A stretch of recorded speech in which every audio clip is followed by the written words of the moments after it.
dark of the deep range and into the light of the deep strange. Come at the hour, come at the mothership that is Ark Midnight. Welcome aboard, all Ark riders all around the world. John B. Wells in the left seat for the ride up to the midnight hour. Interesting turn of events, don't you find? I have a question. I thought London Bridge was sold for about £1 million and is now situated in Arizona at Lake Havasu. What do I know? So, the one we're calling London Bridge now, perhaps it's being called that by the locals, but it's actually Westminster Bridge. And if you notice, it looks like an 11, doesn't it? Yes, it does. Because the freaky freaks, they like symbology. Oh, they like it a lot. The Twin Towers in New York City on 9/11. Well, those buildings looked like an 11, and it's easy to get all fanciful about it. But then again, why not? 10-10. 10 after 10. Drop the zeros. What do you get? It's an 11. And I say again, the bridge looks like an 11. Some other 11s will likely show up, but it's early. Source? I don't know if he wants me to say. I will say this, though. You remember last Saturday night, we had W on the program, along with Ellie Marzulli and Mike Kerr and Chance, all sitting around. You remember W did say something about a false flag, and a bunch of people are calling false flag already. I'm not going to call false flag. I wasn't there. I just know that all the Bilderberg members demand Trump be stopped. Really, why is that? Maybe they think flooding Western Europe and the United States with potential jihadis is a good idea. Tens of thousands of jihadis in the UK, but they're only tracking a few of them. So you know what? I really would like to hear from you on this. I really would like to know what you think should be done. If you want me to, I'll go first. Really, I'm not squeamish about going first. You know, down here in Texas, we have an expression. Nobody wants to be first, but everybody wants to be next. Well, I don't care about being next, especially if it's on account of somebody pulling their ripcord or deciding to drive a vehicle up onto the sidewalk and running over a few people. So how many does it take? You know, there was a Rammstein concert in Germany. Rammstein. Yeah. I like Rammstein. I do, I know. Is it sick that I like Rammstein and Ray Donovan? Oh, well. And the German security services said, oops, looks like it might be one of those things. So they just evacuated the concert area. I don't know at this moment whether the concert went on or not. I don't know about you, but I've had just about enough political correctness, worrying about hurting people's feelings and stuff like that. How many times have I got my feelings hurt? One time, my first grade teacher found me contemplating my navel in the reading circle and called me out on it.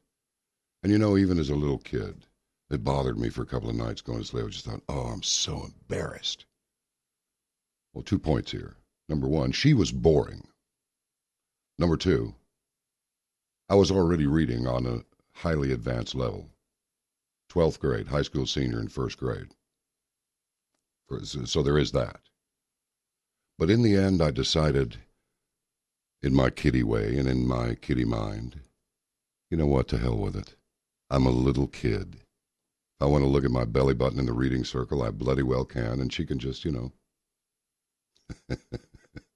You know. I know you do.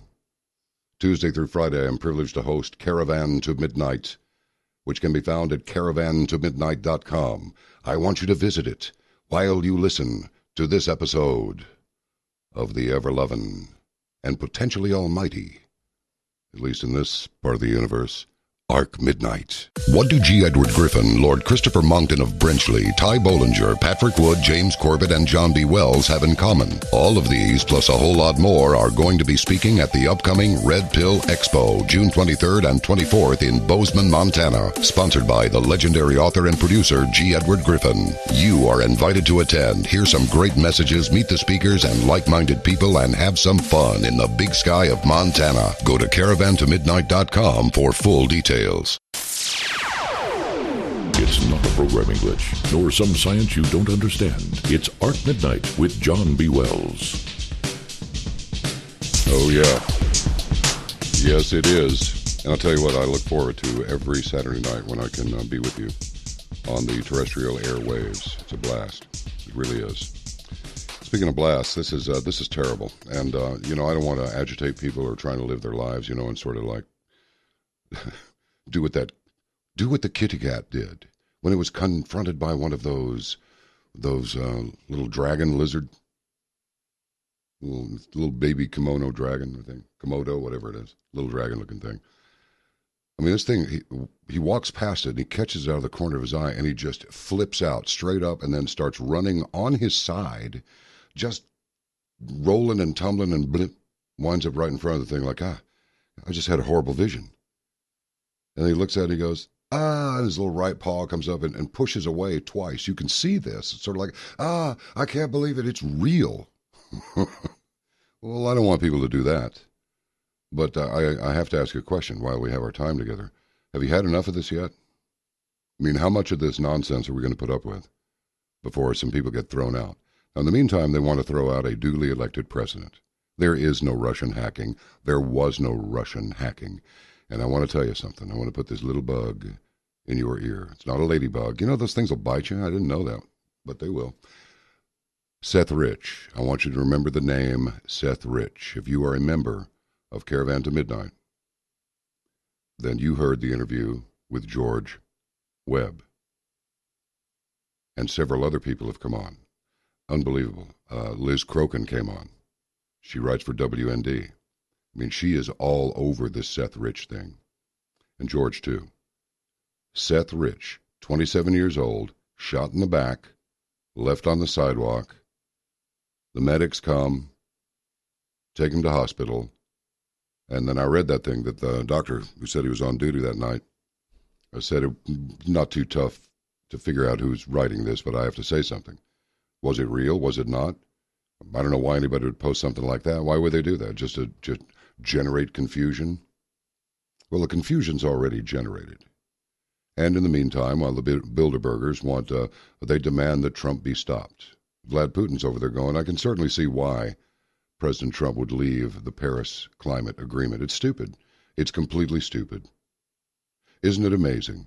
Down Venezuela way, in another part of the socialist world, which the EU is already and is trying to be more so, well, people are upset because of the lavish lifestyles of Chavez and Maduro. Sean Penn just thinks that Chavez is just the stuff. Of course, he's dead now. I'm not Sean, but Chavez. Oh, what a great guy. So Chavez lived very, very well, while the majority of his people lived in misery. Now they're down there rioting. 50 people have been killed so far, and make it 51 with a judge they just shot down. There's no reason to feel guilt over living in an evolved society. No matter where you are on the ladder of life, you are going to have someone to look up to and, frankly, someone to look down on. You can reach down and help, give them a little help. Come on up, climb higher, come on. But if they're going to pass you on that ladder, it's going to be because of their wit, their talent, their integrity, their intuition, their intelligence. That's what's going to do it.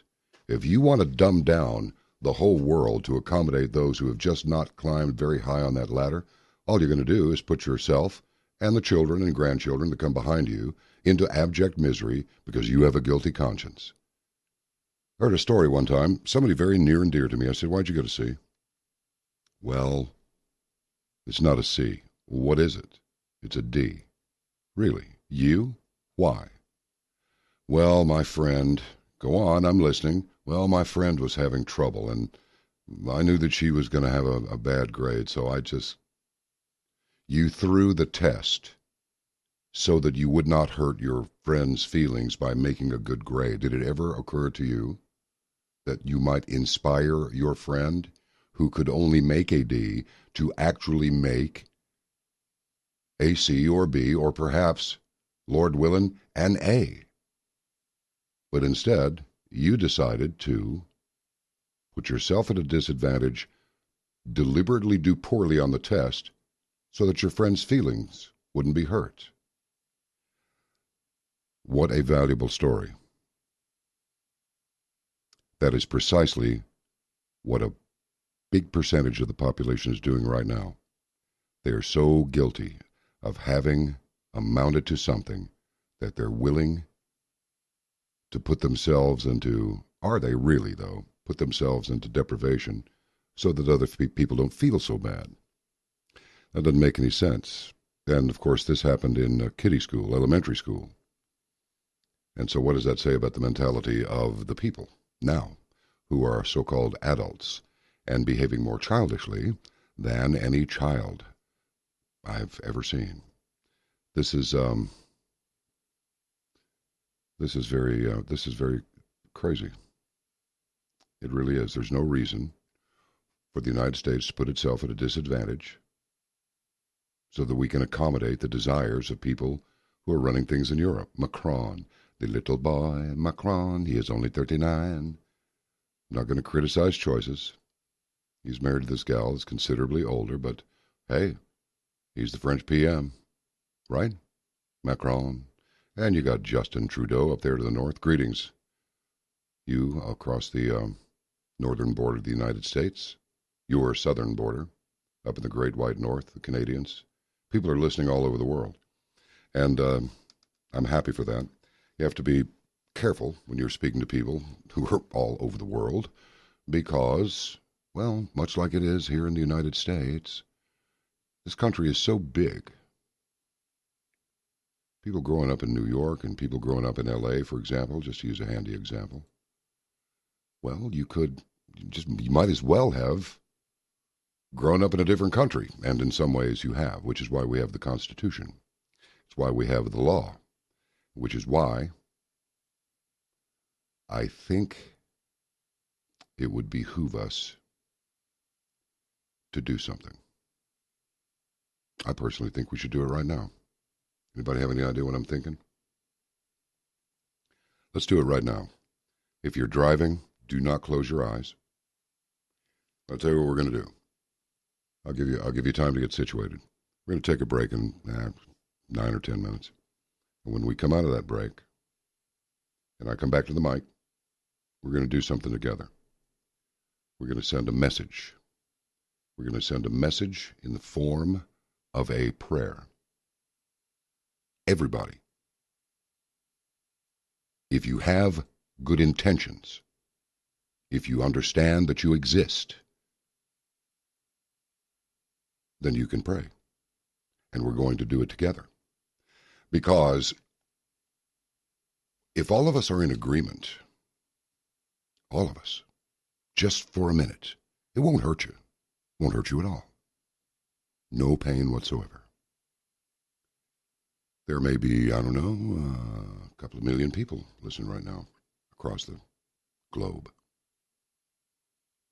And if we all decide to focus our energy at the same time, give or take a few seconds to, allow for the speed of light, the electromagnetic radiation speed, we can unite as one and send a single collective thought to the Almighty. Anybody has a problem with that, I'm sure I'll hear about it. But let's do that on the other side of things, all right? Now, in the meantime, Kyrie, Eliason, thank you very, very much for your very, very kind gift. And you know who you are, and you know what the gift is, and I'll tell everybody else. It's what you call a parallel Bible. King James Version is there. The New King James Version is there. The New International Version is there. And one more. I don't have it before me. Let me see. The New Living Bible, that's it. Or Living in... I don't know. I don't have it in front of me. But anyway, it's you have to have your readers and a magnifying glass to be able to see this. But it's a wonderful volume. It really is, and thank you very much for that.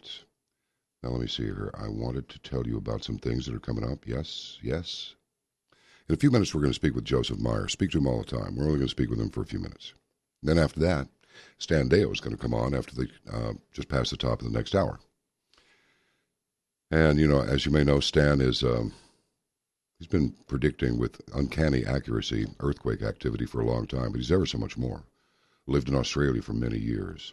An archaeologist, anthropologist, everything all rolled into one. And you can find all kinds of stuff out about Stan at standeyo.com. Now, back to Joseph Meyer. I like talking to Joseph. One of the reasons I like talking to Joseph is that he is a man of experience. 50 years he's been in the financial game, because that's what it is. Now, we don't think of it as a game, but the ones who run it and designed it, they most assuredly think of it as a game, and they intend to win it, by the way. So here's the thing. You don't have to be into equities or derivatives or any of that stuff. You don't have a lot of money.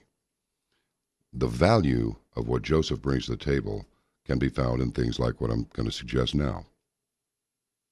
Let's just say you just work in a regular job, whatever it might be. Could be food service, could be not housekeeping really, because that's actually private sector stuff, big time. There are a lot of people out there in housekeeping and food service, but it's still kind of a housekeeping, especially maids and so forth. It's kind of it's almost a niche industry. But where food service is concerned, robots taking over the human being's position, kiosks instead of people, stuff like that. Even if you just want to know, how does this financial system work? If you watch television news and the money people come on, they start talking, you have no idea what they are talking about or why they are talking about it. They seem to be talking to themselves. Well, they're not necessarily talking to themselves, but they are talking to other people who understand what they're talking about. And if you want to know what they're talking about, you need a subscription to Straight Money Analysis. Now, it's not cheap, because this is what Joe Meyer does. He does it 4 times a year. He puts them out quarterly, right? But we have a deal for you, because you also need, if you really want to know, how can I really know? Why? Well, you're going to need to join Caravan to Midnight at caravantomidnight.com. Wait. I need a membership, really, to Joe Meyer's newsletter, and I need a subscription for that, and I need a membership to CTM, really? Yeah, because if you do that, then at your leisure, you can use our very groovy app, and you can, if not watch, because it is, there are pictures. It's not just talking. There are pictures there, too. It's a cyber-delivered television show. Effectively, that's exactly what it is. But you can also just listen if you're over the road, driving, or you're wherever. You don't feel like sitting in front of a computer screen. You can hear it, have access to all of the archives, over 750 programs. What do we got, Chief? 752? Yeah, 752 shows in archive right now. New ones are going to be produced next week, Tuesday through Friday. And then we'll do Ark Midnight again next Saturday night. Good Lord willing, and the creek don't rise. Now, here's the deal.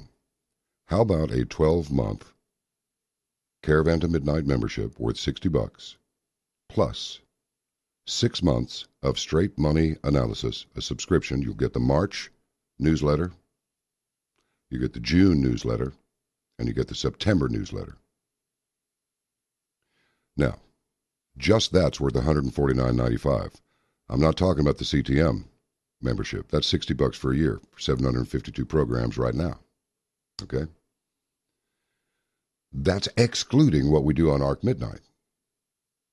So, it would cost you a nickel shy of $150 to get half a year's of straight money analysis. And another $60 on top of that for a year's membership to Caravan to Midnight. All right, the value is $209.95. You ready for this? This is a good deal. I'm not kidding you. Added together, those two things, the 3 newsletters that Joe's going to send you, and a year to Caravan to Midnight, the value is $209.95. You're going to get it for $80. $80. $80. That's it. Go to caravantomidnight.com. Click the banner at the top of the page. It's the one with George Washington inside the crystal ball. Get it? Right? And do this thing. I'm telling you, you're going to be a happy person and you're going to be a lot smarter. You're already intelligent. Now get smart. You know, I think about I know how to work hard, but now I need to work smart. Okay, you're bright. If you weren't, you wouldn't be listening right now. That's just a fact. This program is unlike any other. You know that, and so do I. It's a mission. It's not a job. So, energize your intelligence and convert it to smarts. So do that thing. Go to caravantomidnight.com. Click the banner at the top of the page. Just look for George Washington in the crystal ball. And did I mention, you can follow us on Twitter at John B. Wells CTM. And you can follow us on Facebook, John B. Wells and Caravan to Midnight. And you can subscribe to our YouTube channel. Make sure you click the bell to get notifications.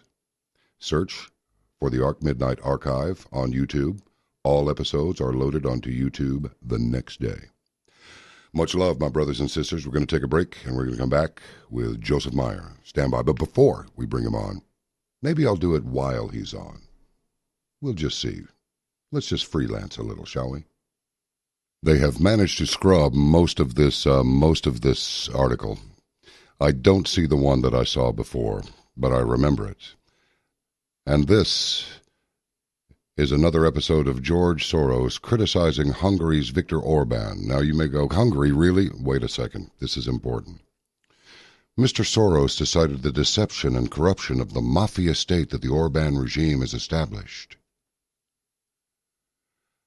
But the part it's either been scrubbed or it simply does not appear in the New York Times, is that Mr. Soros accused Viktor Orban of manipulating the media and the judiciary and makes it appear as though he has a democracy when in fact he has a mafia.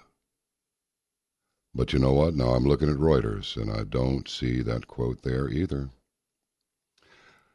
I wonder if that quote was just a little bit too clearly hypocritical. What do you think?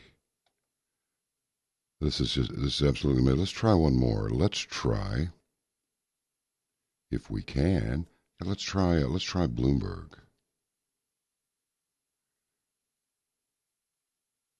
I find that the hypocrisy is just palpable. Now, we know this. This is the situation as I see it. Whether these attacks were real or not, there's still a problem. Government, aided by non-governmental organizations or NGOs, want the human population to rely on them for everything. Starting with, what could be the most important thing? Safety. Adolf Hitler himself said something to the effect, I'll just paraphrase Adolf for just a second. You get a lot of mileage out of terrorism. There's nothing that'll get people's attention quite like the fear of being annihilated without any warning whatsoever, spontaneously, while you're sitting there having a cigarette or something, whatever. But you get my drift. Do they create? Do they orchestrate? What do they do? Both. Neither? Folks, something is going to happen this year. It's already happening. It's a slow boil again. And going back to Viktor Orban, this is what he said in an interview. The whole issue about George Soros, hiding from public view, supporting illegal immigration with loads of money via Hungarian organizations. That's what I'm talking about. you know. And the Russians are behind everything. And yet Vladimir Putin's got himself a secular society that has not given up its traditions, its history, and the protections of those things. Behold, call them leftists, call them Marxists, call them progressives, call them whatever you want. According to G. Edward Griffin, who we spoke to last week, who will be at Red Pill Expo, in fact, he won't just be there, he organized the whole thing. They're collectivists. They're collectivists. Commie, socialism, whatever. Many, many names for the same thing. And that's what we're looking at. Oh, they're in such a twist over President Trump. You may not like President Trump, but don't you think that we are mature enough now, finally, to look past personality conflicts? I remember back when I was doing strictly voiceovers, it was, it's like, no, don't ever put your, I heard an agent say, don't put your picture on the cover. No. Just that somebody could look at it and say, oh, that person reminds me of my ex-brother-in-law, I hate him. And they won't even bother to listen to you. Just give them just the voice, no pictures. Okay? Well, with Mr. Trump, you get, oh, let's pick on his hair. Oh, let's pick on his wife. Did you hear the things they were saying about his wife? And what about Kathy Griffin, the big boo-boo she pulled this past week? Standing there like a moron with a simulated, decapitated image of Trump there hanging in her hand like an ISIS murderer. And we did cover the part on Caravan to Midnight about $500 million the U.S. paid a PR firm in the UK to produce what? Phony terrorist videos during the Iraq conflict. And we also discussed with Ole Damagard crisis solutions, crisis-solutions.com. Check it out before they take it down, because people are listening. They will eventually take it down. They'll change it. The clue is in the name. Well, in Crisis Solutions, what clue could that be? Oh, I know. CRISIS. Is that the clue they're talking about? And now, is ISIS behind the new London Bridge car ramming and Borough Market stabbings? I repeat, whether these events actually happened or not, there's still a problem. And don't forget, people are still calling 9/11 a false flag, but I believe the towers came down, so how false was it? All right, we're going to take a little break here and then climb up toward the top of the hour. And when we come back, we're going to do that thing that I asked you to do just a little while ago. If you don't want to do it, it's okay, but if you do want to do it, get ready. All right, stand by. The question is, do you really want to know? If you do, join the Caravan to Midnight at caravantomidnight.com. Now, more Ark Midnight with John B. Wells. All right. That's my invisible friend, the mighty Ross. He's something, isn't he? All right. Is Mr. Meyer, is he on the line? He is? Bring him on. Hey, Joseph, how you doing?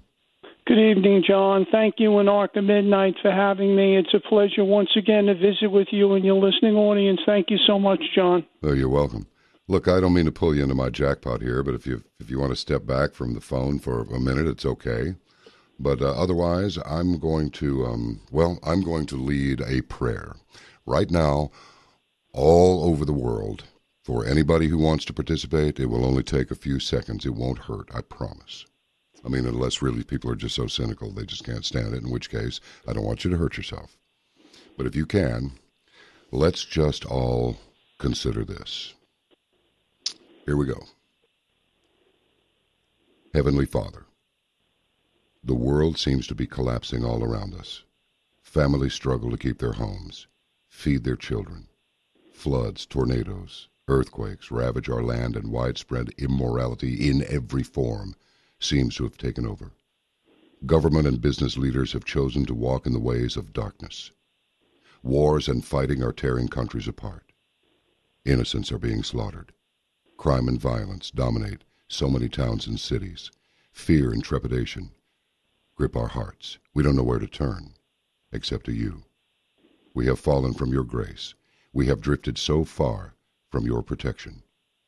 Many don't even know your name. What must we do to find favor with you, O Lord? What must we do? We are weak. We are afraid. But you, Lord, are our strength. You will defend us in battle. Your Son, Jesus, died for our sins and transgressions. By his stripes, we are healed. We place our trust in you and you alone. We cast out fear. We bind the enemy in your precious name.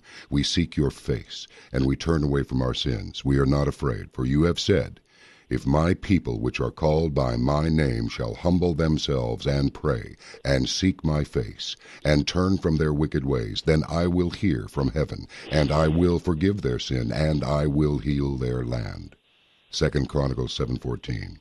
We pray for the protection of our president and the truth to be revealed, disinformation exposed, and the perpetrators as well. And we pray this in the mighty name of the Lord Jesus Christ. Amen. All right. Joseph, how you doing? I'm doing great, John. How you doing this evening? I'm bent out of shape. This more terror attacks over there with our cousins across the seas. Market attacks up Yes. We had a concert. You know about it. You see what's going on. We had this car attack in New York, and then we got just a bomb going off. And the thing is, bomb going off at the Ariana Grande thing, whatever. And now we got this. Now we've got this thing on Westminster Bridge that they're calling London Bridge, which I repeat, the Londons call it London Bridge, but the locals call it London Bridge. London Bridge was the guy bought it and he took it out to Arizona there. So I don't know which London Bridge they're talking about. So it's Westminster Bridge, it appears.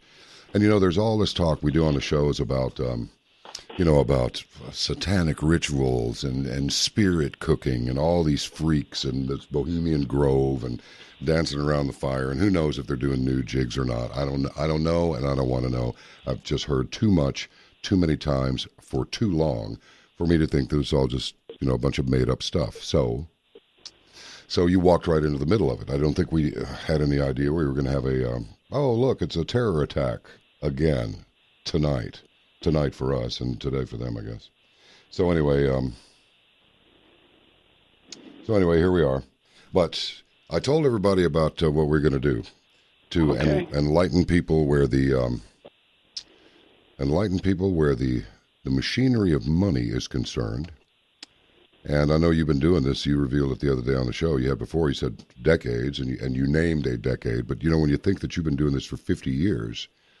Forgive me if I say, people who have been able to do anything for 50 years consistently, these are treasures. And you should listen to them because they've seen it, they've been there, and they've lived it, which is why we wanted to do this thing with you. Yes. Yeah, so there you go. So, you didn't know you were walking into that, did you? Okay, well, I did. No. Well, anyway, I told everybody, get a 12-month CTM subscription. It's a membership. You got the subscription, we got the membership. 12-month membership, $60. 6 months straight money analysis subscription, that's worth $149.95. The value is $209.95, and they can get it for $80. So why don't you, in your own words, Joseph, tell them, how's that going to help them? They don't have to be CEOs or presidents of companies or any such thing to find value in this. Tell them the practical aspects of reading what you spend your time writing. Well, honestly, as I've said many times, John, we're living in unprecedented times, and quite frankly, economically, we're in uncharted waters. And I think people need good information. They have to know that the information is valid and accurate. And I try to tell people in every issue of the newsletter what you need to know, why you need to know it, and more importantly, what you can and should be doing about it. I write from the perspective, as you touched upon earlier, of having lived the times in which I write. I started investing in the markets in 1966. I was 19 years old. And as you know, I became a fully licensed Wall Street professional in 1972. And at that time, I had turned age 25, and I've been part of these markets in one phase or another ever since, John. All right? Let's just cover some nuts and bolts stuff that everybody can relate to. A lot of people don't even know what the equity market is. Can you just tell us in understandable terms what it is and why you have three main concerns about it? Well, the three main concerns I have with the equity market, and to touch upon what the equity markets are, they're simply asset classes that trade on exchanges throughout the world. We have equity and we have debt. But the three main concerns I have with this market at these levels is, number one, it's extremely overvalued. Number two, it's widely overextended. And thirdly and lastly, and very importantly, it remains rampantly euphoric, John. I think this market is making a very important long-term top.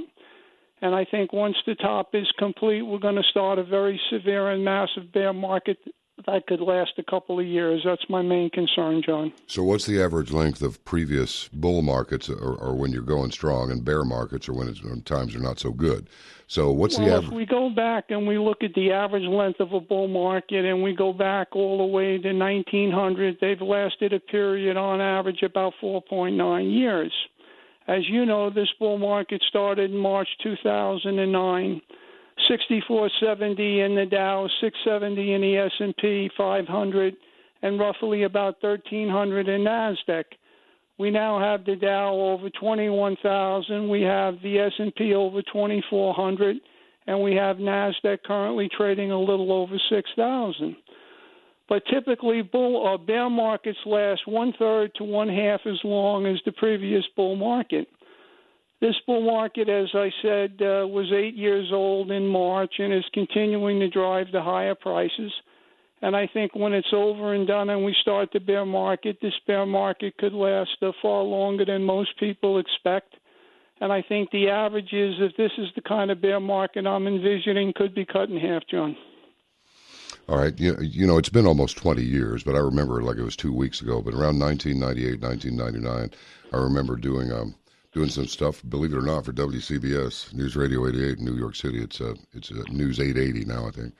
And it was like the Dow going over 9,000, and then a little while later it was like, could the Dow go over 10,000? Now it's over 21? Yes. Why?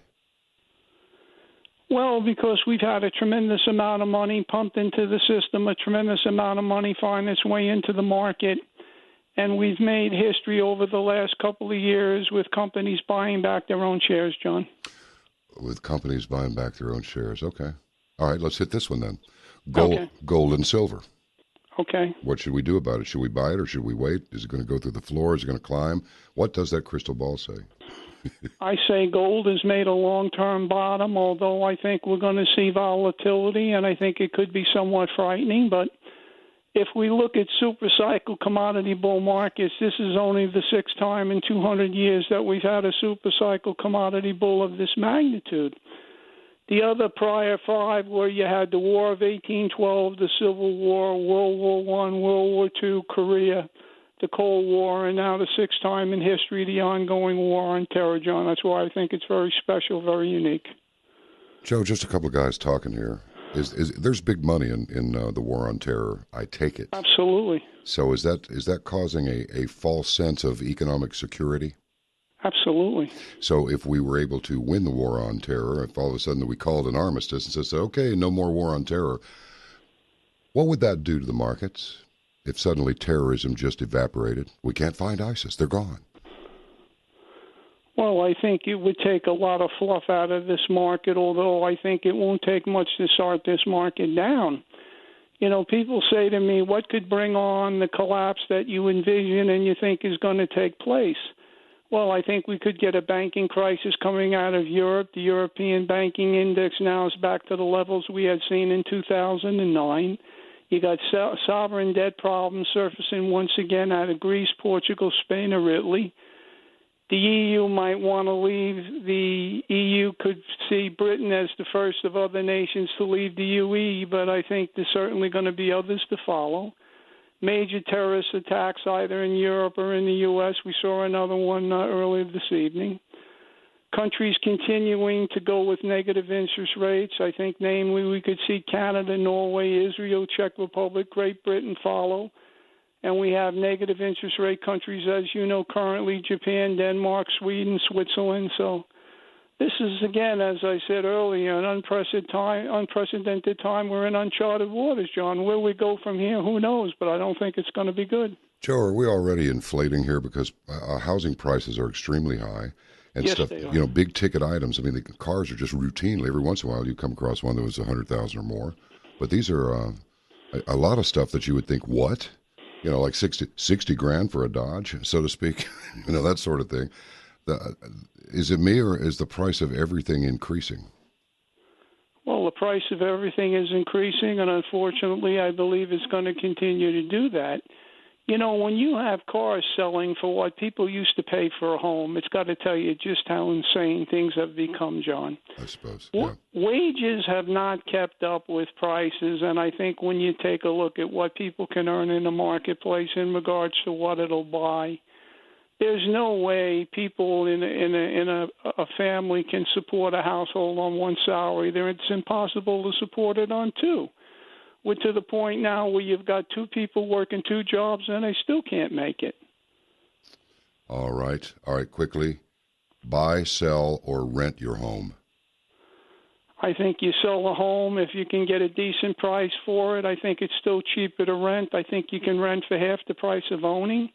And I think housing has reached a plateau, and I think the surprise is going to be when housing starts down, not only how quickly it falls, but how far it falls in value, John. All right, straightmoneyanalysis.com is his website, and you'll get the March newsletter, you'll get the June newsletter, and you'll get the upcoming September newsletter, and a year to CTM for $80. Can't beat it with a stick, Joseph. Thank you for working with us on this, and God bless, sir. We'll talk again soon.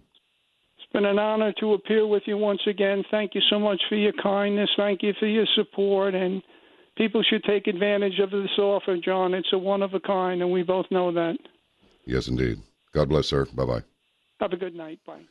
Ark Midnight shall return with Stan Deyo. Hang on. Experts agree that America's water infrastructure is deteriorating. Threats include aging infrastructure, ruptured pipes and sinkholes, as well as chemical, pharmaceutical, and sewage-saturated water sources. You need a critical contamination barrier in place for your family. You need the Big Berkey system. It removes viruses, bacteria, pesticides, PFCs, pharmaceuticals, organic chemicals, heavy metals, foul tastes and odors, even radiologicals for just pennies per gallon. Use the portable Big Berkey water purifier at home while traveling, camping, at sporting events, and during an emergency. Because it not only purifies treated water, the powerful Big Berkey system can purify raw, untreated water from sources like lakes, ponds, rivers, and streams. And the Big Berkey system needs no electricity, plumbing, or water pressure, so you can take it anywhere. Get your Big Berkey C2M special by ordering online at berkeywater.com/C2M or call 877-857-PURE.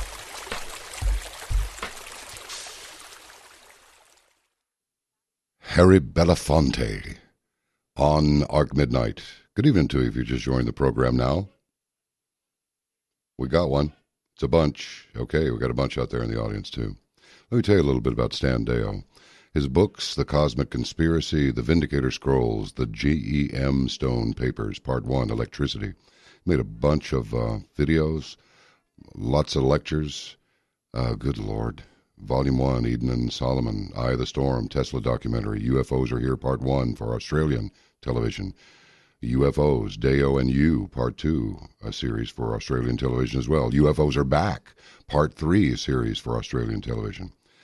Stan was a cadet in the USAF. After he finished his service, he studied computer operations and system design and programming of large IBM computers. He was recruited to do R&D on flying saucers for the shadow government under the direction of Dr. Edward Teller in 1971. And after being released from the program, he established the first 3D animation computer systems for broadcast TV in Australia. As a result, he was employed by Curtin University to establish and teach a course in computer graphic imagery.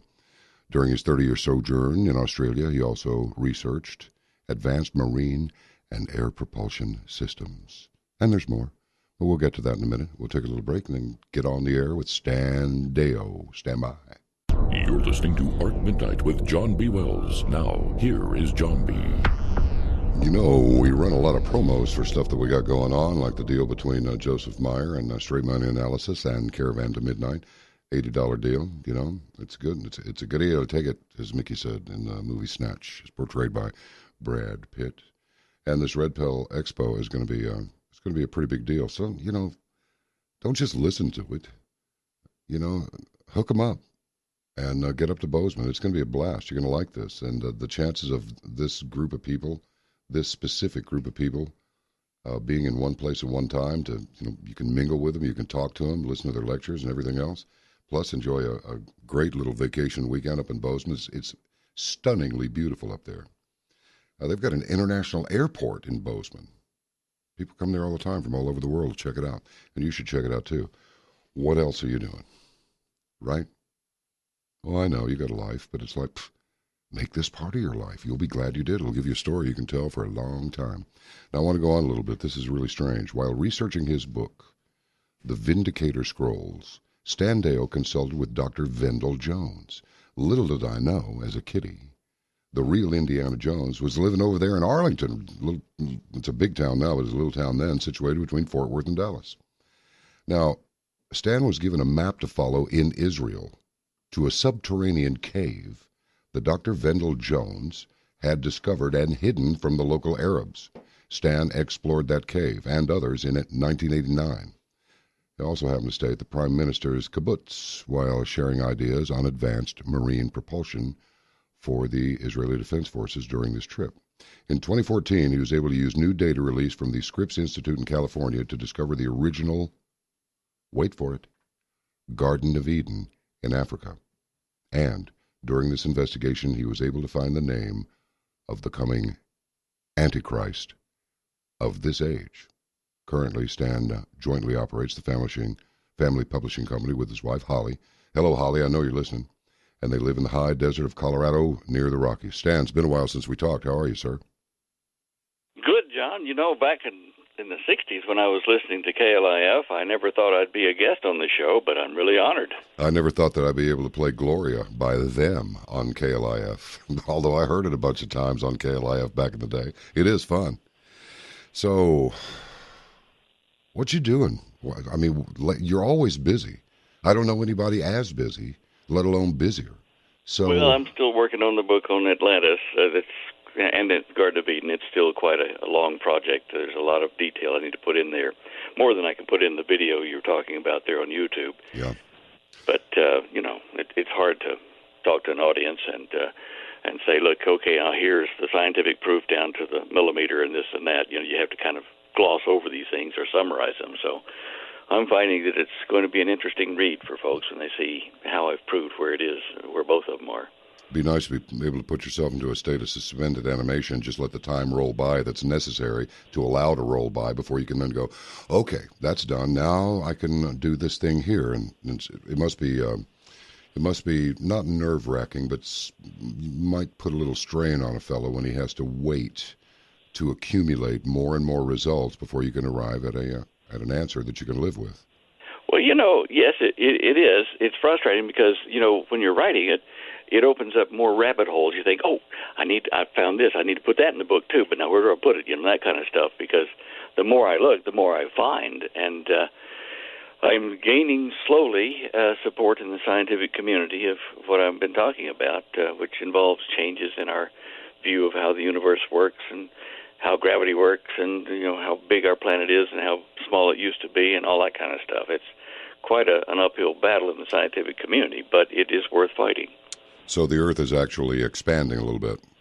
It has. It's at least 25%, maybe 27% larger than it was before the great flood of the biblical Noah flood.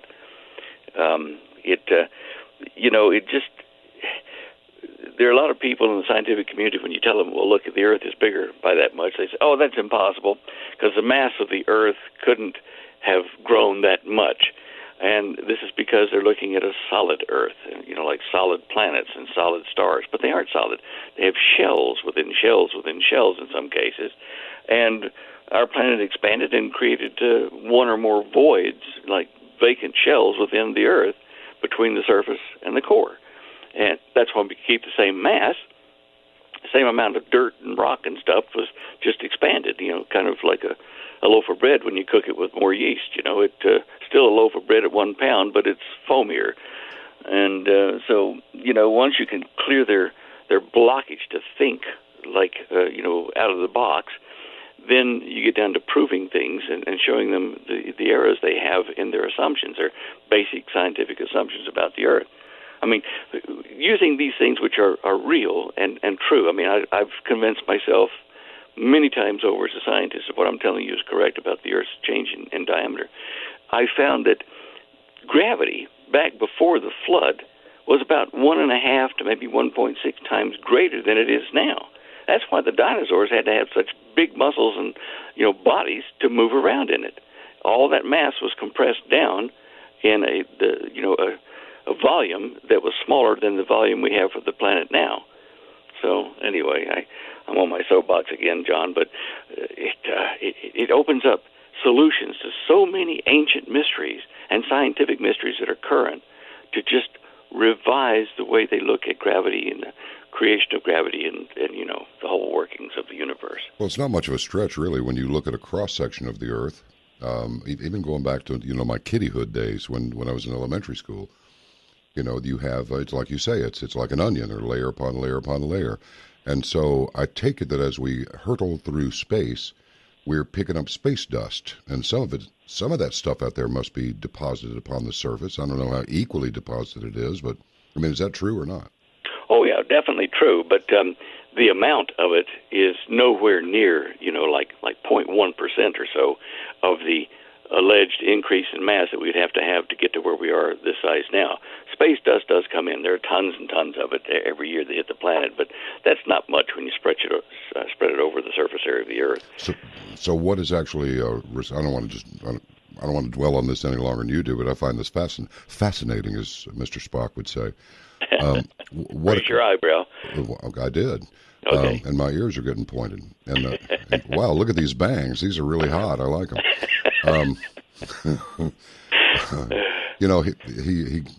He passed away at like 83 from emphysema or complications from emphysema.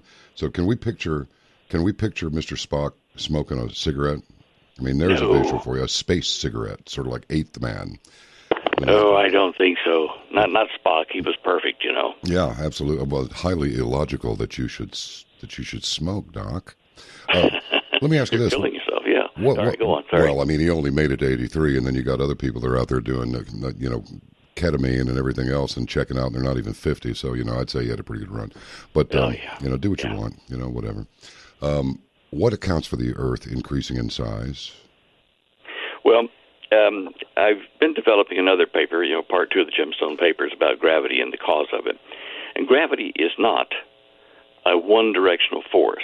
It really is the sum of two forces working against each other.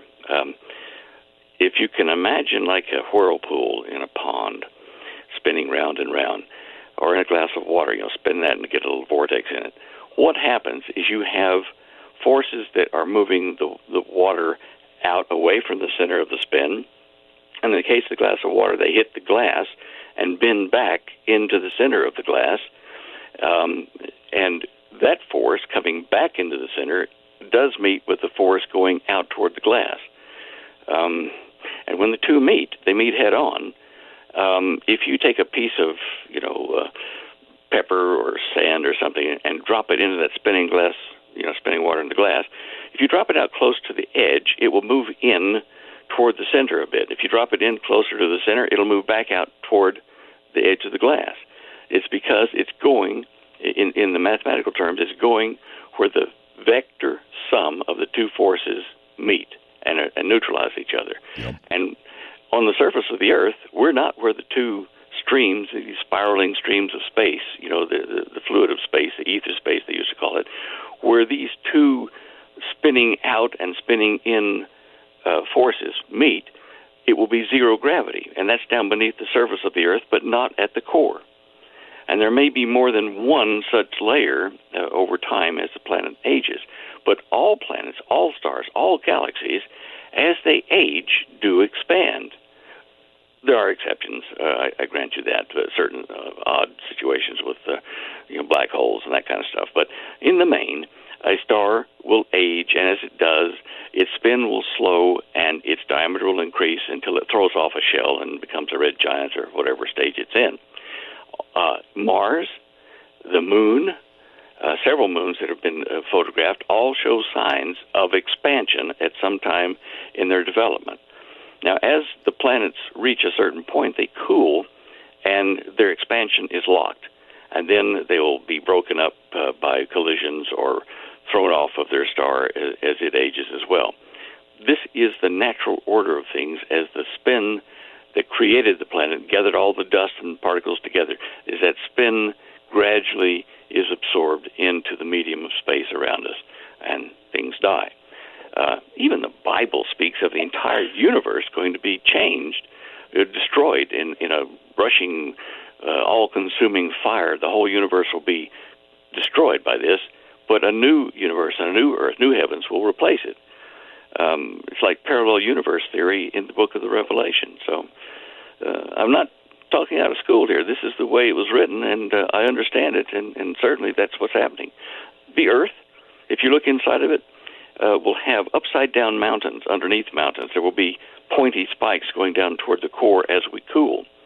There have been small asteroids that have been round that have broken apart and hit places like Mars, the surface of Mars, in the Plains area there, and where the face on Mars in Cydonia.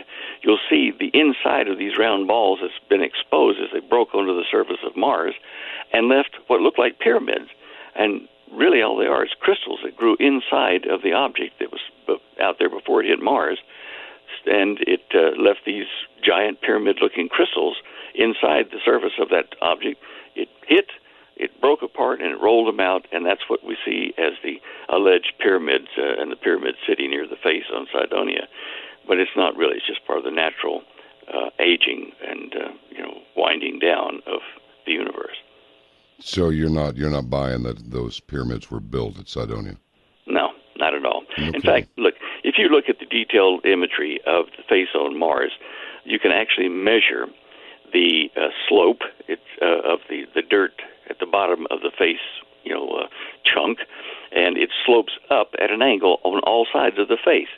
And from that, you can determine the diameter of the object that broke open. It's a trigonometry problem, a geometry problem. But,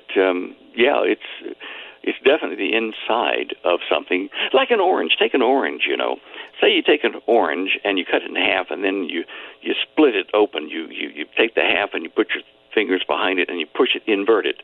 You'll see the segments of the orange pop up as structures. And that's basically what I'm talking about. I talked about it in the Cosmic Conspiracy and illustrated it in 2010 to show how the pictures of the face on Mars fit this, and I was able to determine the diameter of the object to be between 400 and 600 miles in diameter when it broke up on the surface of Mars. Have you given much thought to that stuff that appears to be like not naturally occurring, that's scattered across the surface? Is there anything in your, just in your opinion or through observation that suggests that planet was occupied at some point? Good question. I'm not saying that there aren't signs that do pique the curiosity about that. So for me, the court is still out on that. It is possible. Certainly, it did have water before, which is, in seas and stuff before it lost its atmosphere. And we can argue about what caused it to lose its atmosphere back and forth. But basically, it was like a warmer Earth when it was still intact and had water and clouds and an atmosphere. So it was certainly a fertile place for travelers, if there were such at the time, to inhabit, or an indigenous species. There are just so many signs that show that life was there that it would be, wrong to assume that they couldn't possibly be, because we can't see big buildings or structures. Now, they were probably buried in the dust, the red dust that has covered most of Mars, which I don't think was indigenous to Mars. I think it came from incoming, objects that broke apart and contributed to the loss of the atmosphere and, of course, the failure. So, yeah, it's possible, but I haven't seen something yet that I can say, yeah, that's it. There's a tank, or there's a structure, a cathedral, or whatever. Not yet. Stan, there's so many different directions we can go, but we've talked together many times, so we can just go wherever we want. That Michelson-Morley experiment, it was, 1887 or something? Right. They were trying to prove that there was an ether wind. And right. The way that I understand the story is, I read about it, but I've you forget, you move on. But it's like they thought that their experiment was a failure, but the opinions that were offered, after the fact by others were that they actually proved that there is no ether wind. But it appears that there is an ether wind. Is that correct? Yes, that's correct. The experiment was perfect. The interpretation of the experiment wasn't. In essence, they took light and they split a beam of light in half and put one half of it in the direction the Earth is orbiting the sun, and the other half at right angles out toward the outer limits of our solar system, if you wish.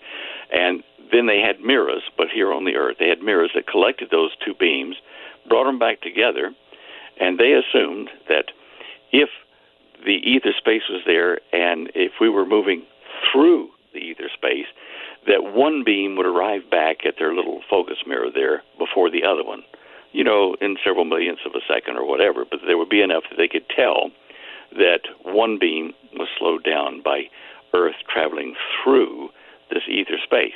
Now, I emphasize through because that's not what happens. They found no difference in the two beams. One going ahead in the direction of travel, one going right angles. They did not match. Is that a commercial coming in? No, it's just bumper music is all, but it's okay. We got a few seconds. Okay.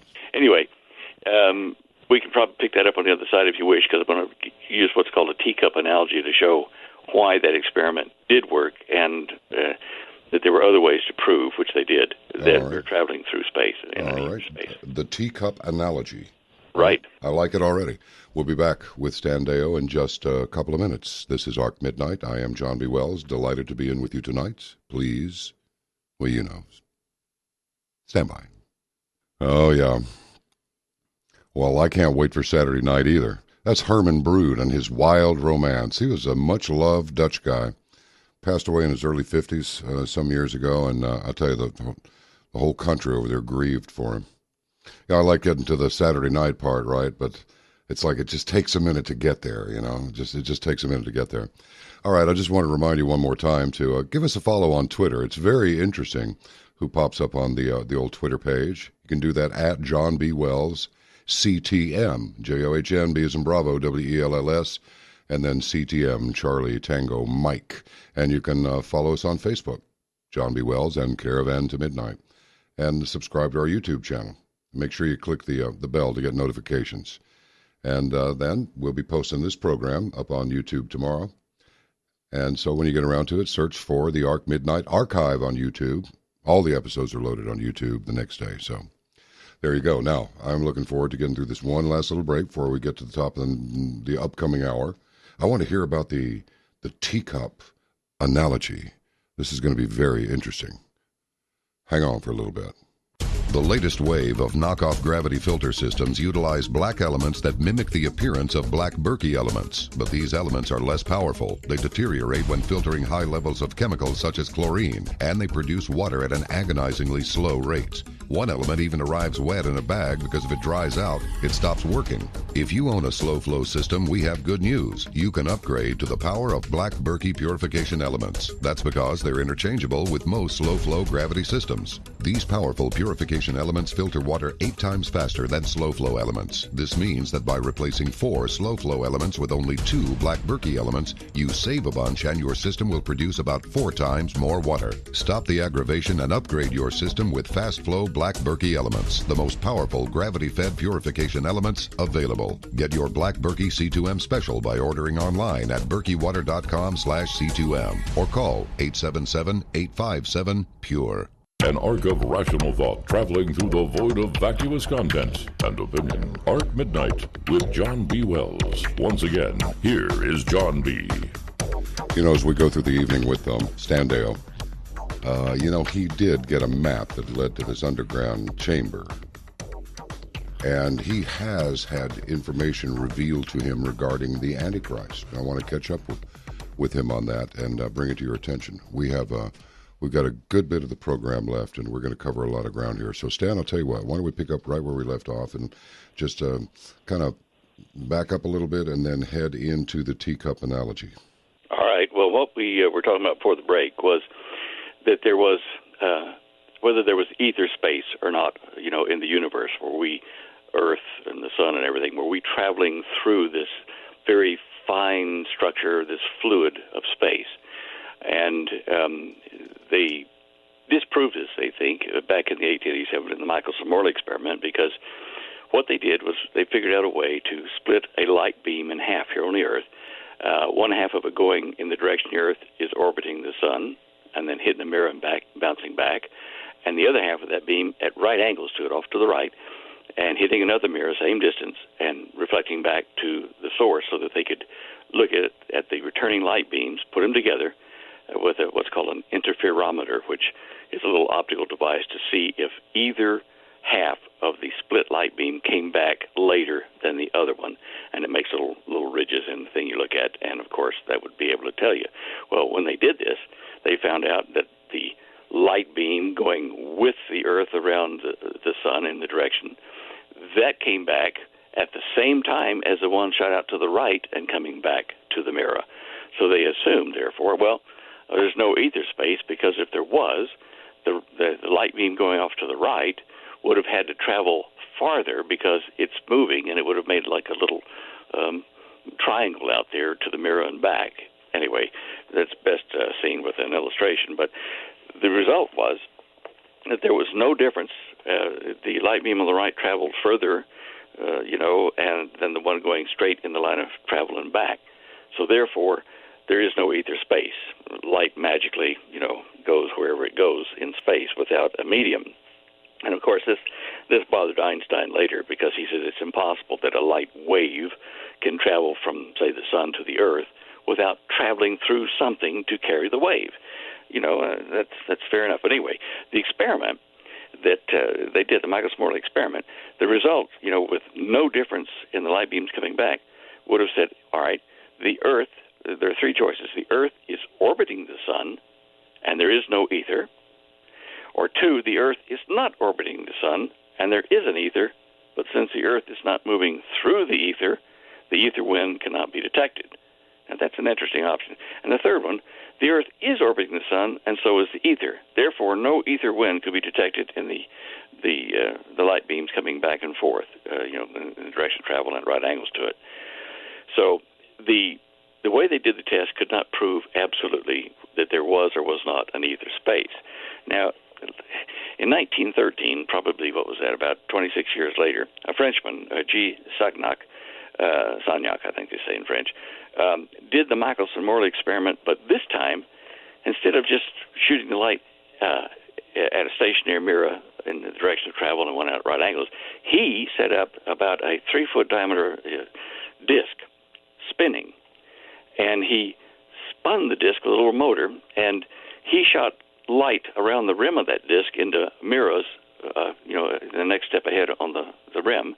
So that was in the direction the rim was spinning, the disc was spinning, and one toward the outside of the spinning disc and back.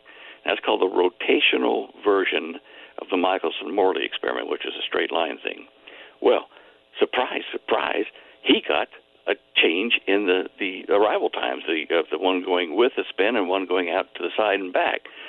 This then proved that there was something that the light wave was traveling through, an ether, which could not be detected the way that Michelson-Morley did it. And this is illustrated by, say, a cup of hot tea with milk in it, the way the British drink it there. And you've got some little tea leaves floating in that cup. And so you take your spoon and you spin it up, and there are little tea leaves floating, spinning around the center of the vortex that forms in the teacup. Now, reduce yourself in size so that you're so tiny you can sit on one of those tea leaves that are orbiting the center of that vortex in the teacup. And you'll see that as you get way down into that little tea leaf size, that if you, say, shoot a ping pong ball ahead of you in the spinning teacup, that it will go through the tee and then bounce off of, say, a net that sends it back. But that will arrive at a different time than if you shoot a little, at the same time, if you shoot a little ping pong ball out to the right. Now, it's because you're down on that tea leaf, spinning around the center, which will be the sun in our case. When you're sitting on that tea leaf, the tea is moving you. You're not moving through the tea. Let the tea be the ether space. So there's no way that you're going to tell the difference if the tea is moving you. It's traveling at the same speed you are. So, that experiment was doomed to fail, but once you spin on a disk, you can find out that, yes, by golly, there is an ether space. I covered this in the Cosmic Conspiracy on page 176 or 7. It's about the fifth appendix where I talk about the era in Einstein's general relativity, and I give drawings and discussions about this. It's quite an important discovery to make. And as I say, even Einstein was not happy with the results of the experiment. So he adopted a little tiny equation called the Lorentz-Fitzgerald transform, generated, or invented, if you wish, by Lorentz and Fitzgerald, mathematicians as well. And he plugged that into his energy equations to fill the obvious void in his general relativity, getting around the use of ether space or fluid space. And one of the reasons they adopted this, even after that Frenchman, Sagnac, proved that there is an ether space, is that his general relativity was working. So they thought, if it's working, let's not fix it. Let's not take it apart. It's working the way it is. We'll leave it. But as time passed, and after World War II was over and the atomic bomb was discovered and all this kind of stuff, the new papers started to surface in the physics community saying, Einstein may not have been correct, because if we do such and such within his relativity equations, it doesn't work. We can send information in, but we can't get it back out of the equations. So they started looking for an alternate description of space. And in 1956, in Chapel Hill, North Carolina, there was a conference of the leading physicists of the world, and it was called the Gravitational Conference on Gravitation, 1956. I have the original notes from that meeting. Leading physicists from all over the world were there, and they said the majority of their direction in trying to solve this problem in Einstein's relativity was in making a fluid model of the universe, that everything was a result. Everything we can, every activity, every planet, every star system was a result of spin in a fluid. Now, it's a very fine fluid because you can't feel it when you move your hands around. It's very fine. That collected other spinning vortices, which we call particles, and formed atoms and formed molecules and formed stars and planets and galaxies. But without this fluid space, none of these fluid activities could take place. Now, the equations at that time in 1956 were so new and so simple at that point that what they call the hydrodynamic solution, or the fluid solution for space, was too hard to develop at that point in time. So it kind of got set on the bench. Other people have, as I said, since then gone ahead and written papers on this, and you'll find that they are moving all of them toward a fluid space, our universe filled with this very fine structure. Nowadays they're calling it dark energy, dark matter, dark mass, because you can't see it, you can't detect it, but it's there. You can see where it is and where it is not. Yeah. So that's what this was all about. And when you build a universe this way, when you understand it this way, so many things like gravity become easy to describe and actually interact with. That's what Dr. Teller's program is doing. It's funny because back in the old days, the early and mid '60s, there's nothing in space. Only the real forward thinkers. I suppose Einstein never thought that space was completely empty and these spheres were just hanging there with nothing. Right? No, he didn't. That really doesn't even make any sense. That seems kind of primitive, even without a depth in science, in study of these things. Certainly not, astronomy. When he died, they found some notes on the table next to his bed, and Einstein was still puzzling and trying to solve the mystery of how an electromagnetic wave, which is light and radio and all that kind of stuff, could move through empty space when there's nothing to carry it. And he knew that there was a solution to this, but he didn't find it, of course, when he passed before he finished. But I read his biography back in 1970, I think it was. Yes, about 1970. And I had a blackboard in my office there at home in Mesquite, Texas, just outside of Dallas. And I'd been putting little chalk dots, building a field of just, one dot after another, equally spaced, a grid of dots representing space between the sun and the earth on my blackboard. And, I thought, well, now how can a wave propagate itself? How can it kick particles across from the sun to wherever it's going? No, it's got to be something else. And so I thought, well, that's Einstein's problem, not mine. I'm not going to compete with him. So I took my eraser and erased all that. And then I sat down, and it was around Christmas time, and we were wrapping packages there, and my missus said, look, okay, you've erased your board there. Now then get back to reading, and maybe it'll come to you. So I was reading the biography, and I picked it up, and I started to read after I got back from the blackboard, and I couldn't read it. It was like it was written in Russian or something. I could not understand the words in English, and I just couldn't read.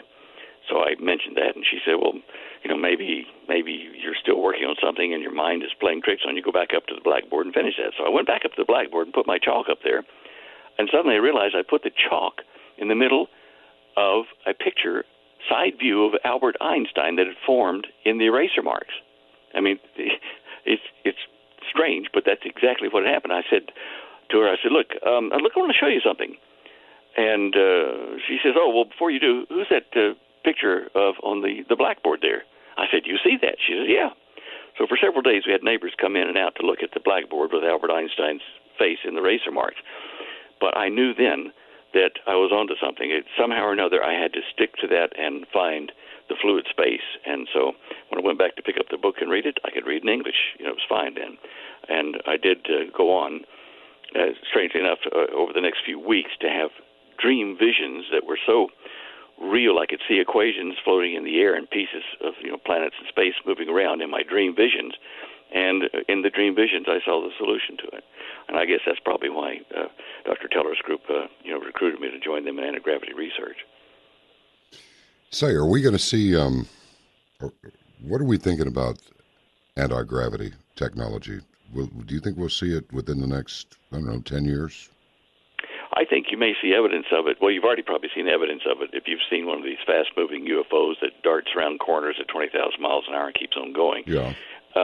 We did have that. We do have that technology in the back room. It's not just the United States. England is part of it. Russia is part of it. Canada, New Zealand, Australia, West Germany. Well, now both halves of Germany are involved in it. Dr. Teller had an equal over in Russia who was the head of the Russian research into anti-gravity, and his name was Dr. Andrei Sakharov. And Dr. Sakharov was kept in the Soviet Union and was not allowed to collect his Nobel Peace Prize because of what he knew. They didn't want him to get loose and take the knowledge of anti-gravity and that stuff out of the country because he wouldn't come back. But anyway, even though he was there, we were able to communicate and send messages back and forth, and we were all on the same page about anti-gravity. And I think this year, toward the end of the year, we will probably see the announcement of quote-unquote alien visitors and their anti-gravity technology, but know when this happens that we have been doing this since the late 50s. When I was recruited, they told me that they'd been doing this since the late 50s. They'd been building flying saucers, some that were propelled by ionized plasma in a saucer shape, and they caught fire. They had little problems with it, but then they eventually took all those spacecraft, aircraft, those saucers, over to an anti-gravity type technology. And basically, all you do is create a spinning field in the center of the craft that goes through all the atoms of the craft and the crew and surrounds it into a bubble of like the spinning fluid of space. You access either space directly and you make a small planet, if you wish, gravitationally out of your saucer. And instead of being anti-gravity, it is just simply changing your the density of your craft and your crew relative to the density of the Earth and its field. And so you will assume an altitude. Say you set your field to be at 20,000 feet. Okay. Well, it won't be 20,000 feet everywhere. It will be where gravity is the same as it was when you set your field on your craft. So if you're going over mountain ranges where gravity is varying because of the height of the mountains and the mass of them and that kind of stuff, it's gravitational variations, you'll get this floating leaf syndrome that people have reported since the very early days of the 50s when they saw flying saucers. And you will follow the gravitational contour of the Earth's surface over those mountains, and you will have this bobbing leaf-like motion when you're driving a craft like that. Yes, we will see this soon. We know how it works. They have built devices. I've seen the assembly area for our craft that were approximately 30 feet in diameter. And, you have large copper coils in the early models anyway. One looks like a donut with a hole cut out of it, a bite out of it. And then there's another inside that is just like a normal coil of a vertical coil that you would wrap around a cardboard tube or something. Those two things connected together and then energized with direct current pulses at the right frequency will generate this spinning, all-encompassing sphere of fluid space, and it will change your gravitational signature so that you float. Or if you change it the other way, go backwards, you'll sink into the Earth. Understand, on the surface of the Earth, we're not where the what they call the divergent or outgoing waves of our gravitational field meet with the reflecting waves coming back, the convergent waves. If we were to dig down in a well, say maybe 200 or 300 miles deep, you would find that there would be a point if you dropped a rock from the surface of the Earth down that hole, that it would go down, down, down, down, and go through a point of zero gravity where the two fields meet, bounce back up, go back down, and do that several times until it stabilizes at the zero gravity field. At that point under the Earth's surface, gravity would not exist for you. But what we're sitting on the surface of the Earth doing is we're feeling one of the waves more than the other. One coming in is less than the one coming in is greater than the one coming back from the center of the Earth.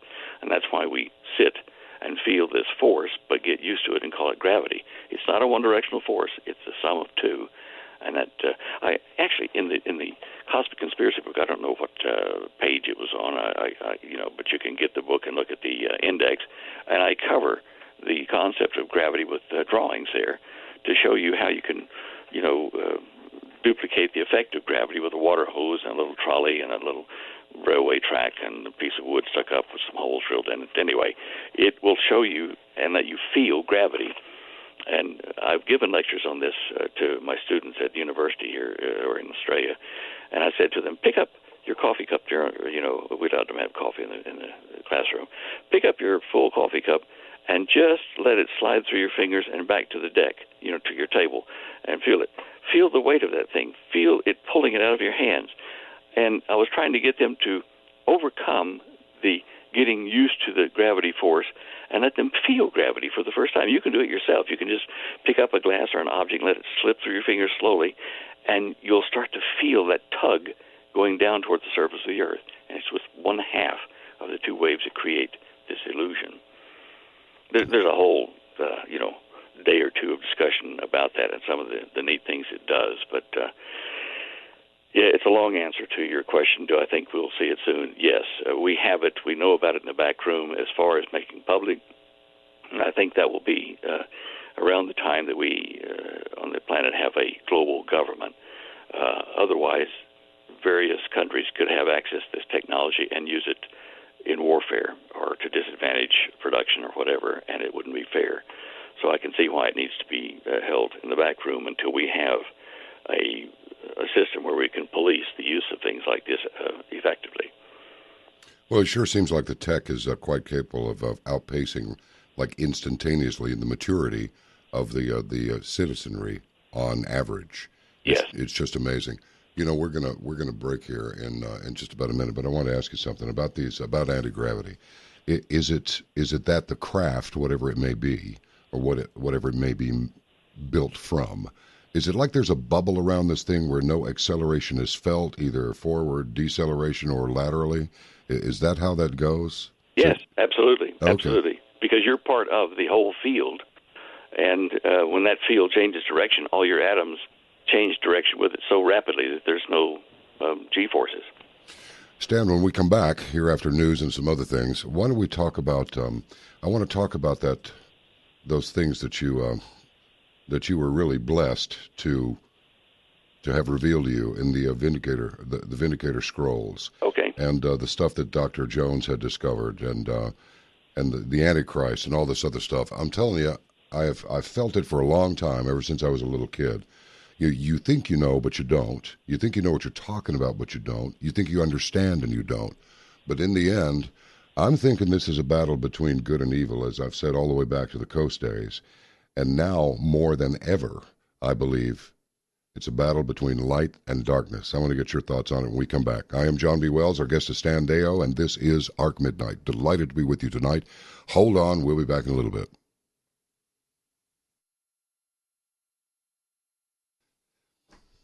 I am a passenger.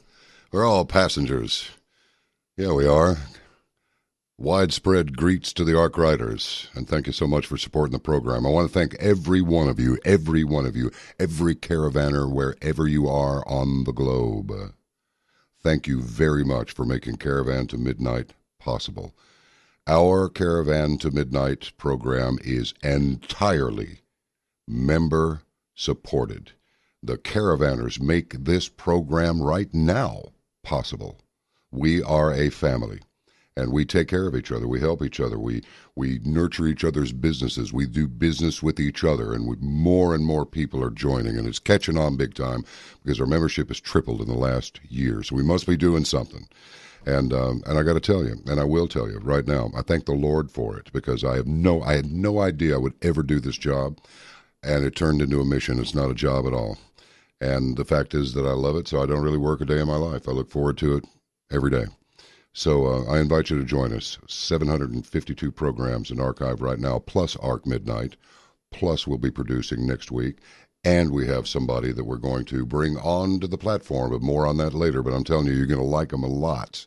So there's a little hint. We interview some of the most fabulous people that there are out there to be interviewed. For example, Mr. Stan Deyo. Now, we go back to the Coast days, but here he is on Ark Midnight. We can sit back and have a relaxed conversation, talk about whatever we want. Now, I want to cover something with you real quick. I may run the song out, but so what if I do? Doesn't matter. It's Iggy Pop, by the way. It's good. The Chief's rolling his eyes like, you're always running the song out. I want to explain something to you. People say false flag all the time. Now, what is a false flag? I'll give you an example. You may know about the Douglas A-26 Invader. Well, this thing was painted up in Cuban Air Force colors for the military invasion of Cuba, undertaken by CIA-sponsored paramilitary group Brigade 2506 in April of 1961. So a false flag goes back to the seafaring days, where you would put, you want to make it look like those guys did it, put their flag on your boat. Okay, but there's a difference between that and a simulation or just an outright fraud, all right? Now, this is what's going on here. You got 6 dead, and 6 victims are killed. 3 suspects shot dead by police, all right? In the meantime, the CNN host calls Trump a POS. On the air, piece of yes, over renewed call for travel ban, right? NBC has decided we're not going to retweet the president's tweet because it's not confirmed yet. Look, why are these people so vitriolic? Why are they using these cuss words? Why is Kathy Griffin holding up a head covered in blood that's supposed to be the president? Why are these people losing their minds? Ask yourself the question. Has the society degenerated to the point where we have to drop F-bombs, like little Anderson Cooper actually said this on his broadcast to somebody that was a supporter of Trump, somebody in the in the political operations arena? And he says, well, he could make a dump on your desk and you'd defend it. I mean, since when has so-called journalism been called upon to sink to these levels? Well, I'll tell you my opinion. Now, no man, no woman is right every time, but you can come close.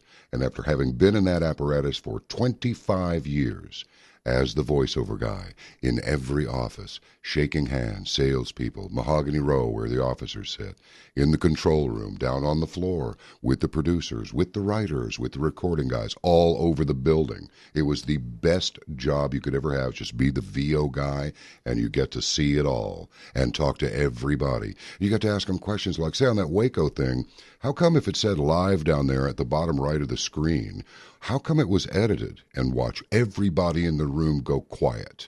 And then after a few minutes, you begin to get the idea that a few of them have actually become incontinent while you're standing there asking the question, looking at them like, well, are you going to answer me or not? And you know what? They didn't. So I repeat the question, why has journalism sunk to this low level? My answer is, in my opinion, it is because they are so desperate. This global elitist thing is crashing down around their heads. They want to take this president out. And no matter what you think of him personally, no matter how passionately you feel about letting no one be left behind, let no one slip through the cracks, let everybody live their life the way they want to, there is such a thing as right and wrong cannot be just excused away. You cannot do this. If you do this, you are complicit in the wrongdoing. The worst thing that can happen is for evil to prevail, because good men stood there and did nothing. Support your duly elected president. Resist global government. Resist global currency. Resist the chip that you will most assuredly be asked or demanded of to take. Do not succumb. Do not roll over. Do not give up your freedom. Once you do it, hell will have to be paid before you get it back. Are we clear here? Pray. You are not God. I am not God. But there is a God, and He is watching. What are you prepared to do? This is Ark Midnight. Back in a minute. The question is, do you really want to know? If you do, join the Caravan to Midnight at caravantomidnight.com. Now, more Ark Midnight with John B. Wells. It was amazing when Stan Deyo came on to Caravan to Midnight. We talked for a couple hours, maybe longer, probably closer to 3, and he laid out this whole expose on Atlantis. And it's not where people think it is. And probably the Garden of Eden, most people don't think even existed. They think it's the stuff of lore, of myth, of fantasy. There's no such thing as a Garden of Eden. Well, Stan Deyo, is there such a thing as a Garden of Eden? And if there is, where is it? Yes, John. The Garden of Eden is real, and it has been there since before the Great Flood. It is located in northern Tanzania.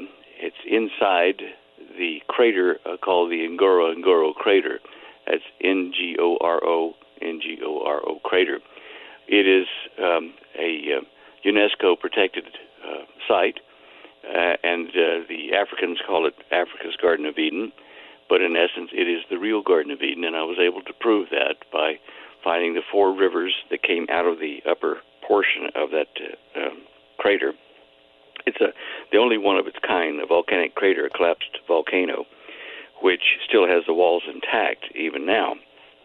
And there's an altitude of about 10,000 feet up in the northern part of the rim, which was part of another adjoining volcanic crater. And up through that area comes a bunch of water from Lake Victoria right next to it, which is superheated by the magma beneath the earth at that point. It's where the earth is torn at the Great East African Rift. And that water gushed up, just huge amounts of it, over, I found the area where it came up, about 20 acres of area was the opening, if you wish, of this gush of water that came up with such force that it flew up into the air and then broke down over the edge of the crater and formed the Great East African Rift, or flowed down that, and part of it flowed out over where Madagascar used to connect to East Africa.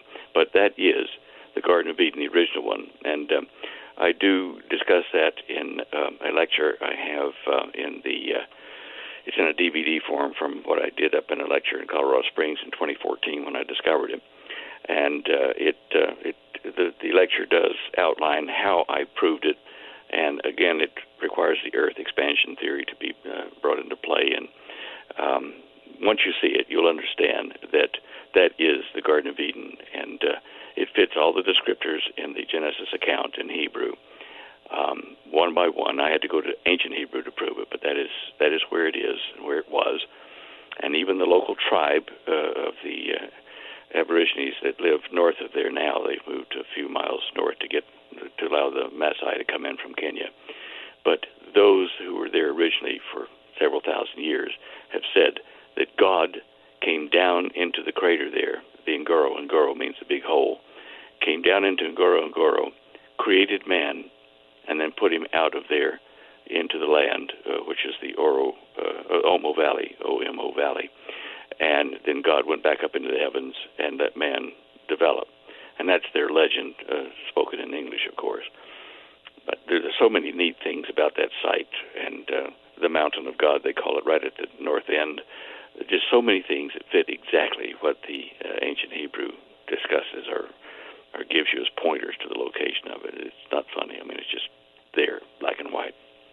You know, Stan, many people agree it may be presumptuous, impertinent, socially unacceptable, and quite possibly, rude to just ask a man these questions who has devoted decades to the research and just go, thanks for doing all that work, Stan. Now go ahead, hit me with the high point.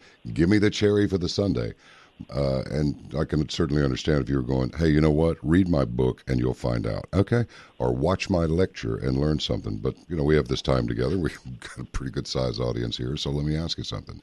Are you willing to give us a hint as to the name of the coming Antichrist of this age? And if not, can you tell us if he's already here or has yet to effect his advent?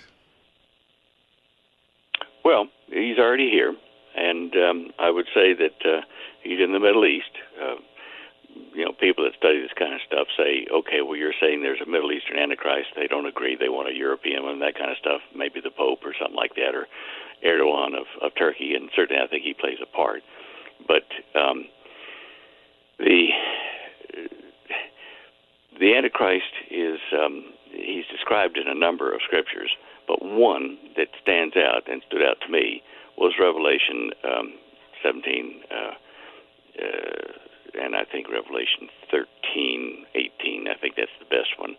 Revelation 13, 18 tells you the identity of the Antichrist kind of indirectly by saying, okay, here's wisdom. And you think, okay, well, I'm listening now. Where's the wisdom? And what you see is the following statement. Let him who has understanding count the number of the beast. And that's the Antichrist we're talking about, the first one.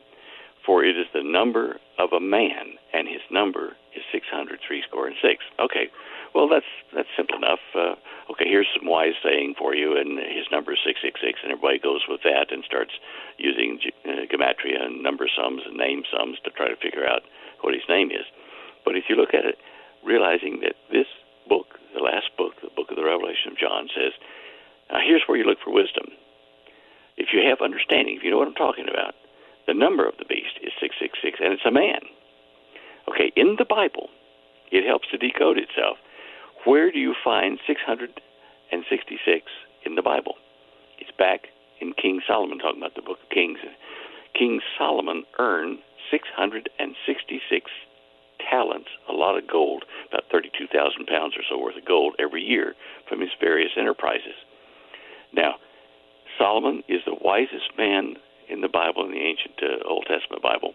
He was known for his wisdom.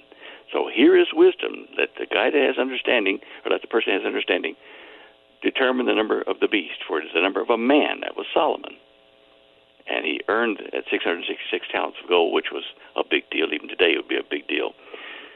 Okay, if you go back then into the history of the surrounding area of the Middle East, the Saudi Peninsula in essence, you'll see that there were two Solomons spoken of by the ancient tribes of the area. One actually came before King Solomon of Israel. Now, King Solomon in Hebrew is Melech Shlomo. It doesn't sound like Solomon, does it? Shlomo. Now, his mother named him that because the priests, wanted to, the temple there in Israel wanted to call Solomon by another name. And she says, no, I want it to be this name. Now, his mother was not an Israeli by birth. She was a Hittite. And they revered the first king of the Assyrian Empire, King Shalmaneser. Now, if you break it apart, Shalmaneser is Shalman the Great, and that's where the tribes mixed the two names together, Shlomo and Shalman the Great, the king, and became Solomon. Now, the name Shalman is now called Salmon. The SH became an S. It's interchangeable when you look at it in writing. So you had King Solomon. And if you remember the little visit that our president had over to Saudi Arabia, who did he greet and who was he a guest of? King Salman, whose son is Prince Mohammed bin Salman. Now, other portions of the Bible and even some extra-biblical documents and prophecies talk about the Antichrist. They say that he will not revere the God of his fathers. Okay, Islam is the major religion of Saudi Arabia, and the Saud family, which was King Solomon's family, Mohammed bin Salman al Saud, the Saudi family, they introduced Wahhabi form, a very strict form of Sunni Islam. Now, young Prince Salman is not supposed to take over the throne. He's number 2 in line. His cousin, Mohammed bin Nayef, an older man, is the crown prince, the one to take over. But already before King Salman dies, he's given many of his portfolios like defense and the economy and that kind of stuff over to his son, in essence saying, we're going to break with tradition, we're going to let him be my replacement. So with this power, young Prince Salman has made a coalition of 34 Arab nations, Islamic nations, of course, into a force to fight ISIS and, in essence, to go after Iran eventually as well, because Iran is the seat of the other side of Islam rather than Sunni. It is,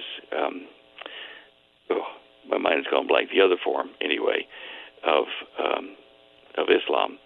And so the two are at odds, and he is leading an army that could take over Israel, it could take over Iran. It is a huge army of people. They've already been practicing the last 2 years joint exercises in warfare and weapons acquisition, that kind of stuff. Now, President Trump has just signed a deal to give him $110 billion worth of armaments, warfare, planes, munitions, all kinds of stuff to Saudi Arabia to fight ISIS in the region as a proxy for us and to fight Iran.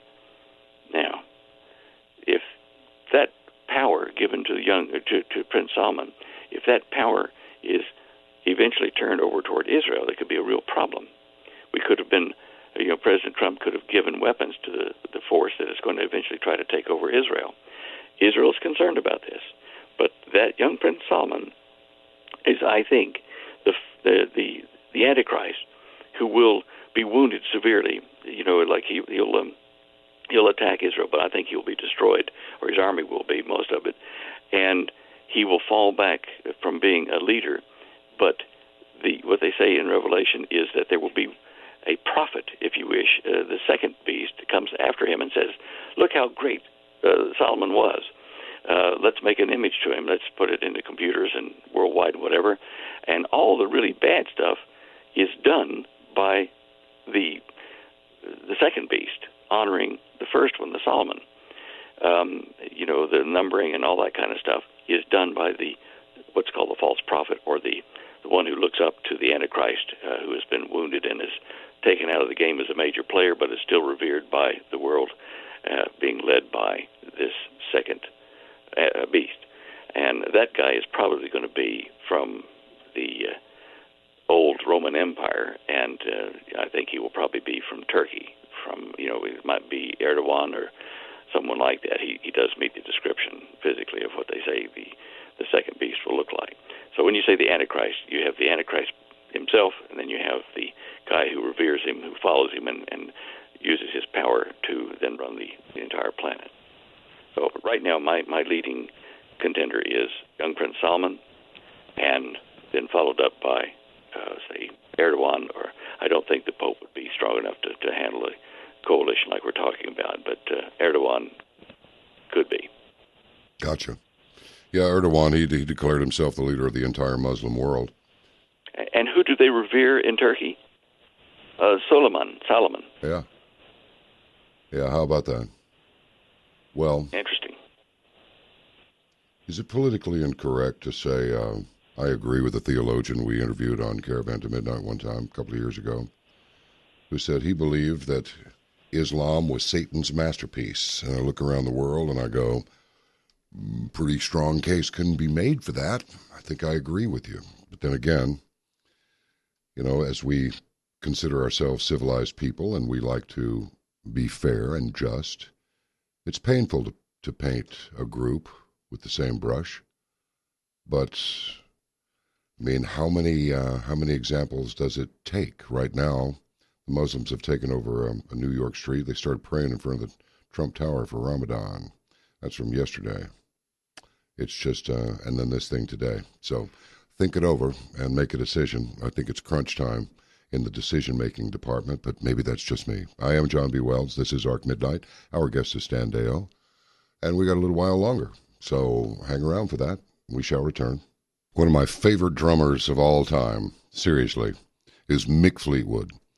He's gonna hit the big 7-0 on June 24th. We might have to have a little shindig for Mick. Play some unusual Fleetwood Mac music, don't you know? Okay, I want to remind you just one more time, we have a deal for you with Joseph Meyer and Straight Money Analysis. If you will join Caravan to Midnight for $80, you're going to get it'd be over $200. I have the note here somewhere. Yeah, I do. It's Joseph does a newsletter, comes out 4 times a year, and he spends his time, writing it. And so you get a 12-month CTM membership worth $60 and a 6-month Straight Money Analysis subscription worth $149. The whole value is $209.95, and you get it for $80. And so keep that in mind and come join us. As I say, we are a family. We treat each other like family, and we are ready to welcome you into the family. Final segment coming up with Stan Deyo and it just gets hotter and hotter as we approach the midnight hour here in the great state of Texas. So one more time, and then one more time, meaning one more time we're going to take a break, and then one more time we're going to come back.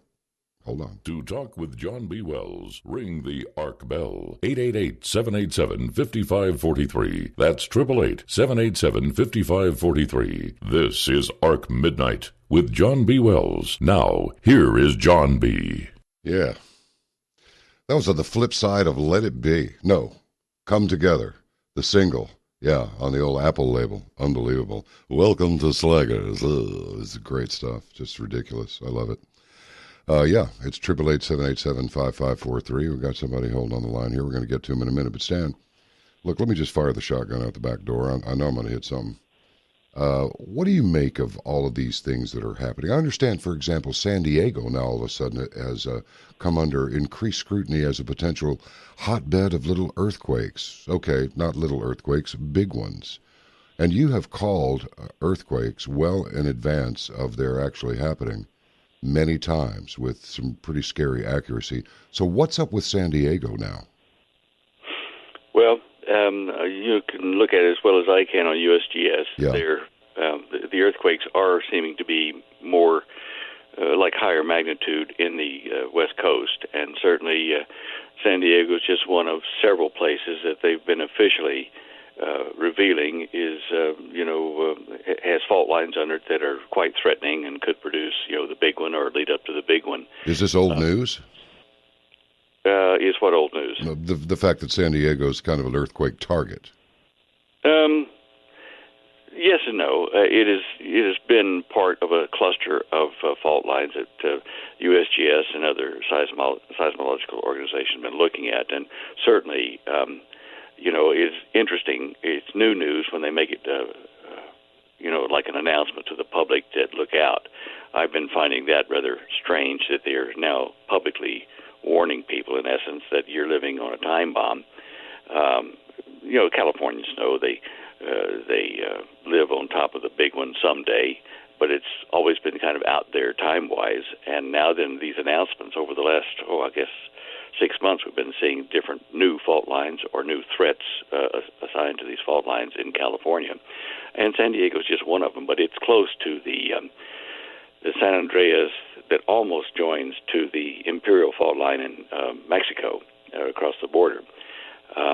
There's a series of parallel fault lines there, like crinkles in the American plate or tectonic plate. So yes, it's new that they're announcing it, but it's kind of old news to those that's been watching it. That's where the areas are going to be weakest. If you have an earthquake in the region of close to San Diego, say like in the salt, let's see, what's it? The Lake Sultan or Sultan, I think it's called the Sultan Lake anyway, the Palms area, that reverberates for the Salton Sea, they call it. That reverberates for like days. You see smaller earthquakes occurring after a major one. There's like a tympanic membrane, like a drum head.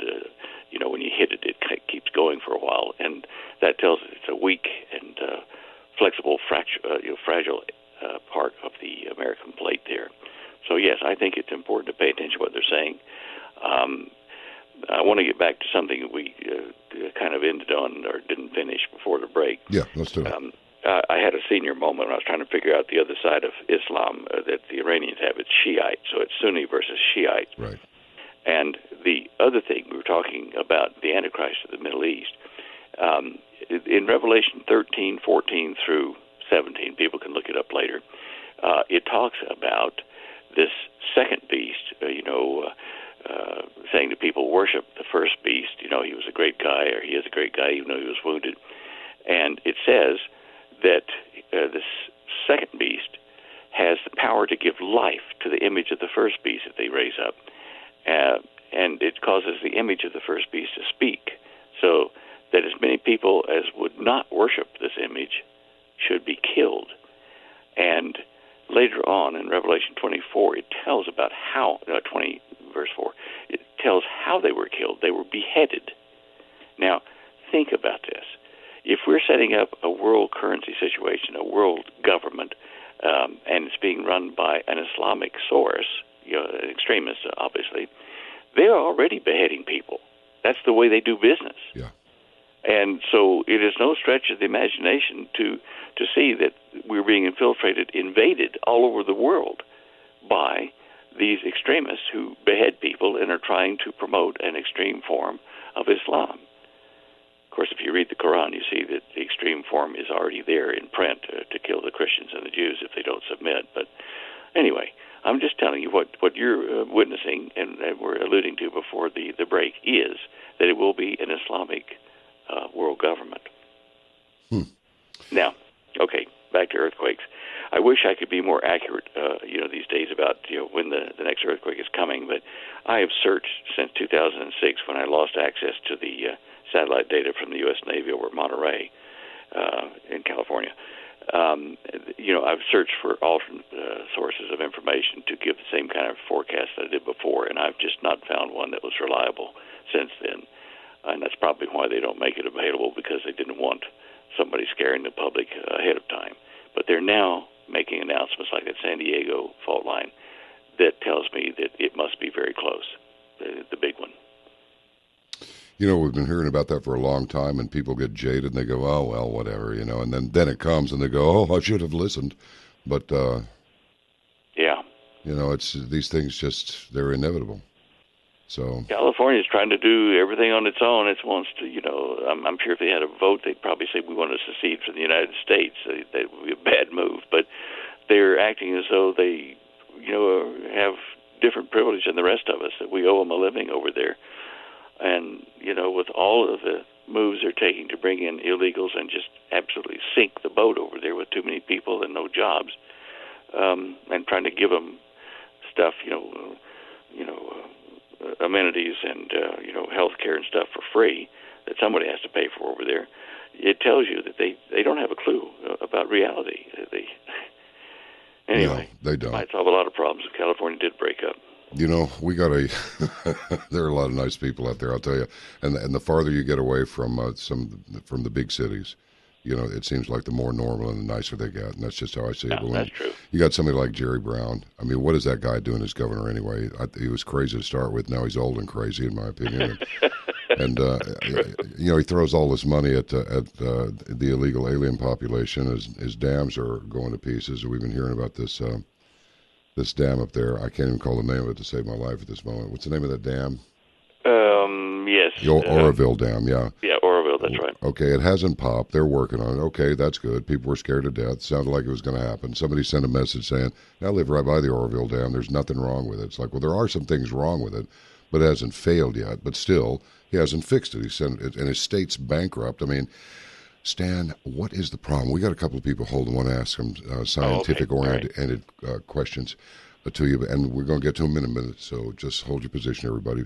But Stan, what is wrong with people's thinking these days? I feel like saying, Stan, you're a smart man, you're an intelligent man. Answer me. I need the answer to this. But what the heck is going on here with the behavior of these journalists, with the behavior of these politicians, this desperation to just destroy the Christian West, which has done more for the rest of the world than I'm thinking the other religions have done, if we want to put it on a religious basis. Oh, but there were the Crusades. Yeah, well, research those and look at why they were launched to begin with, and then you'll figure out why there was a Crusades. I mean, people just don't get it. They just make stuff up on the fly and then put it out there and then get a bunch of other people to support them. And before long, the mainstream media's got it repeated all over the country, and now we have a consensus, like a bunch of howler monkeys with microphones. John, you said it earlier. It is a battle in the war of light against dark, of evil against good. And in essence, it's a war between those of us who want order to prevail in the universe and those who want chaos or destruction to prevail. I don't know how people can justify that position, because it tears down the society they live in, the world that they live in, and it is simply that. It is coming to a head over thousands of years. We've come to the point where the conflict is going to come to a head. All right. For 7 years, the evil will probably take over the earth. Well, I'm just, I'm not a preacher. I'm not an ordained minister, none of that stuff. But I think it's time to get right. I think it's past time to get right with our master, our creator, and decide who our allegiance is going to be directed toward, the light side or the dark side.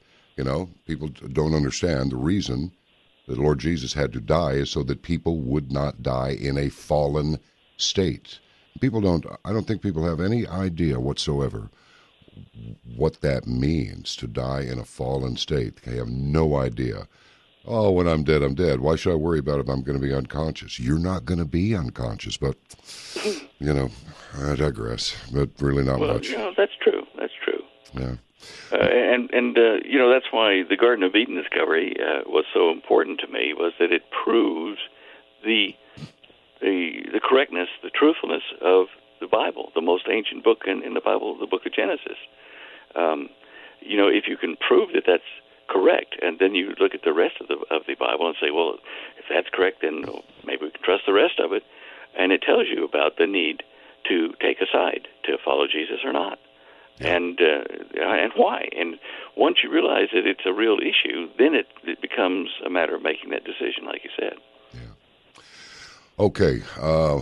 Mike and Jerry are on the line. Well, okay, Mike's gone. He gave up at just exactly the wrong time. So Jerry's out of Florida, and he's got a magnetic question. All right. So go ahead, Jerry.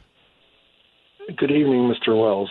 It's a real pleasure to be on your show here. I just want to let you know, right off the top of the bat, I've followed you from the Coast days all the way through to when you started up your Caravan to Midnight program, and since the very first program. And I am what is it now? About 2 years that you've had the program? No, it's over 3. It was 3. Oh my gosh, how time flies! I'm telling you. I am constantly amazed at the caliber of women and men that you have on that show. They're simply brilliant, much like the one you're speaking with tonight, Mr. Deyo. Mr. Deyo, my question, well, actually, I have 2. You were speaking earlier in the evening about gravity and whatnot, but when I was on hold, I was listening to the more spiritual aspects of what you gentlemen were speaking about. And my question, I was listening to a gentleman, I want to say his name was Dr. Ted Brewer, I believe his name was, and he was mentioning about prayer taking on a scalar waveform. Have you heard anything about this? No, I don't think so. Explain. Well, I know that in the Bible, I think it mentions that please correct me, I'm sure you're much more versed at this than I am, but if 3 or more people praying together, do you know what I'm speaking of, what direction I'm going? If 3 or more pray. Right. My point is this, because I got to thinking about what you were saying about the fluidity of the ether, etc., and with human beings having, well, this is just my speculation, having an electrical current running through them, and if there is a way that we don't understand in the form of prayer for spirituality, that when 3 or more pray, as the Bible says, that maybe some sort of a scalar function is taking place and reaching out into the realm of consciousness. That I know I'm going way off on a tangent here, but I just would like to hear your thoughts on that. Well, Jerry, first of all, Thanks, it says that when 2 or more are gathered together in His name, in the name of Jesus, and that's the major factor that I see. And as far as how that prayer reaches the ears of our Creator's Son, I'm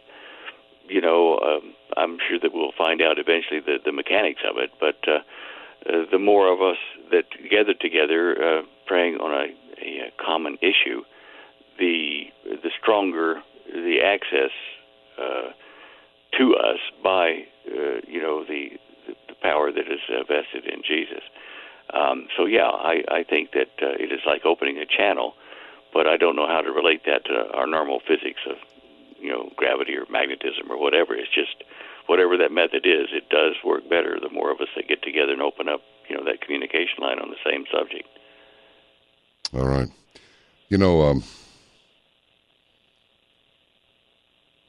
Stan, I really believe that with all of this stuff that's come down, this kid, Seth Rich, that was murdered, and apparently they didn't help him out very much at the hospital. And a doctor said, I was there, and there were police officers all over the place, and people have been instructed not to talk about it, don't talk about it. And then on Caravan, we were speaking with Liz Crokin, and she writes for WND and many others. And Hillary Clinton actually visited Seth Rich's parents in Omaha. Right. And announced that he was coming to work for her, that they were giving him a job, which sort of surprised them because he was a Bernie Sanders supporter. It's pretty much a foregone conclusion now that Seth Rich was the one who leaked the emails to WikiLeaks. Right. So I don't want his name forgotten. I really want to keep the heat on about this, because when we find out what really happened to Seth Rich, it's going to be another Vincent Foster deal. That's a Bravo Sierra deal all the way. Yeah. And then this Podesta guy and all this creepy stuff that they do. And I'm just, I really don't know where to take this. I know you and I don't discuss geostrategic stuff very much, and yet we sort of do when you say, look, the Garden of Eden exists, it's protected. The Africans call it one thing. This is the Garden of Eden in the Bible. It is preserved that way, and if that validates the oldest book in the Bible, I think we're on to something here. It is the pulling away. So many people are pulling away, and yet there are a lot of other people who are pulling themselves toward faith, pulling themselves toward the Lord. Not a Lord or that Lord over there, but the Lord, the Christ, Right.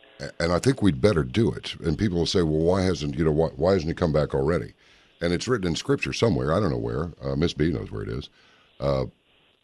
He's extended the timeline to accumulate as many souls as possible, so that as few as possible people will be salvaged from dying in a fallen state.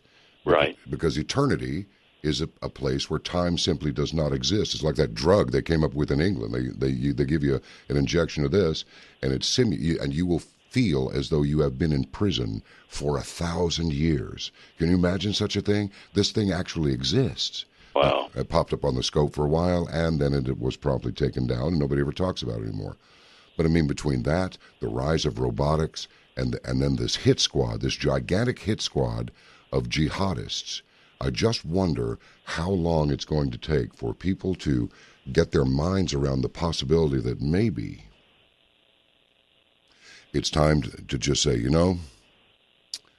yeah, the Native Americans here in this country got kind of a raw deal. In fact, they got a very raw deal, but be that as it may, we can't just abandon the North American continent, the contiguous 48 states here, and all go back to our countries of origin, Switzerland, France, Italy, whatever it is. Can't do that. We're here now. But we can repel an invasion of a diametrically opposing ideology, diametrically opposing religion, and diametrically opposing set of laws, and just say, you know what?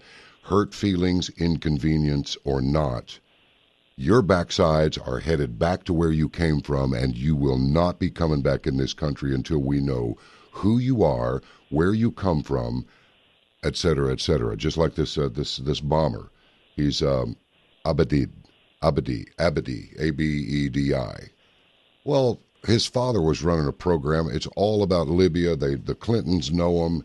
Certainly Hillary does, and they're all tied in together. So, I'm thinking false flag really is the correct term for this, because they're trying to make it look like it's the jihadis, but actually it was some hidden group that got them all jacked up and ready to wage jihad, which they're now doing. I think we're going to see a lot more of it in this country.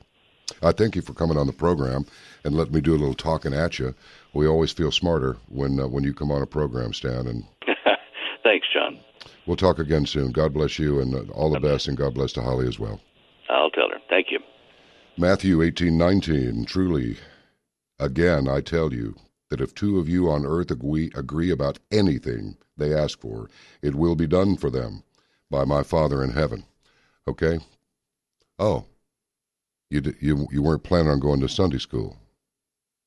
You're not going to Sunday school tomorrow. Okay, well, get a little of it now. Here's a little Deuteronomy 32:35. Vengeance belongs to you, Lord, and you will repay the enemy. In time their foot will slip, for their day of disaster is near, and their doom is coming quickly. Lord, you also say that your word does not return empty to you, but that it will accomplish what you desire and achieve the purpose for which you sent it. Isaiah 55:11. Luke 8:17. For there is nothing hidden that will not be disclosed, and nothing concealed that will not be known or brought out into the open. So according to your word, Lord, avenge us, protect us, reveal the truth and secrets of the enemy, and heal our land. How about that? We claim your solemn promise, Lord. May your Holy Spirit help us to fulfill the conditions you require for its fulfillment. In Jesus' precious name, amen. Can I get an amen? Good. This is John B. Wells from the bridge of the Ark Midnight. God bless you, and good night.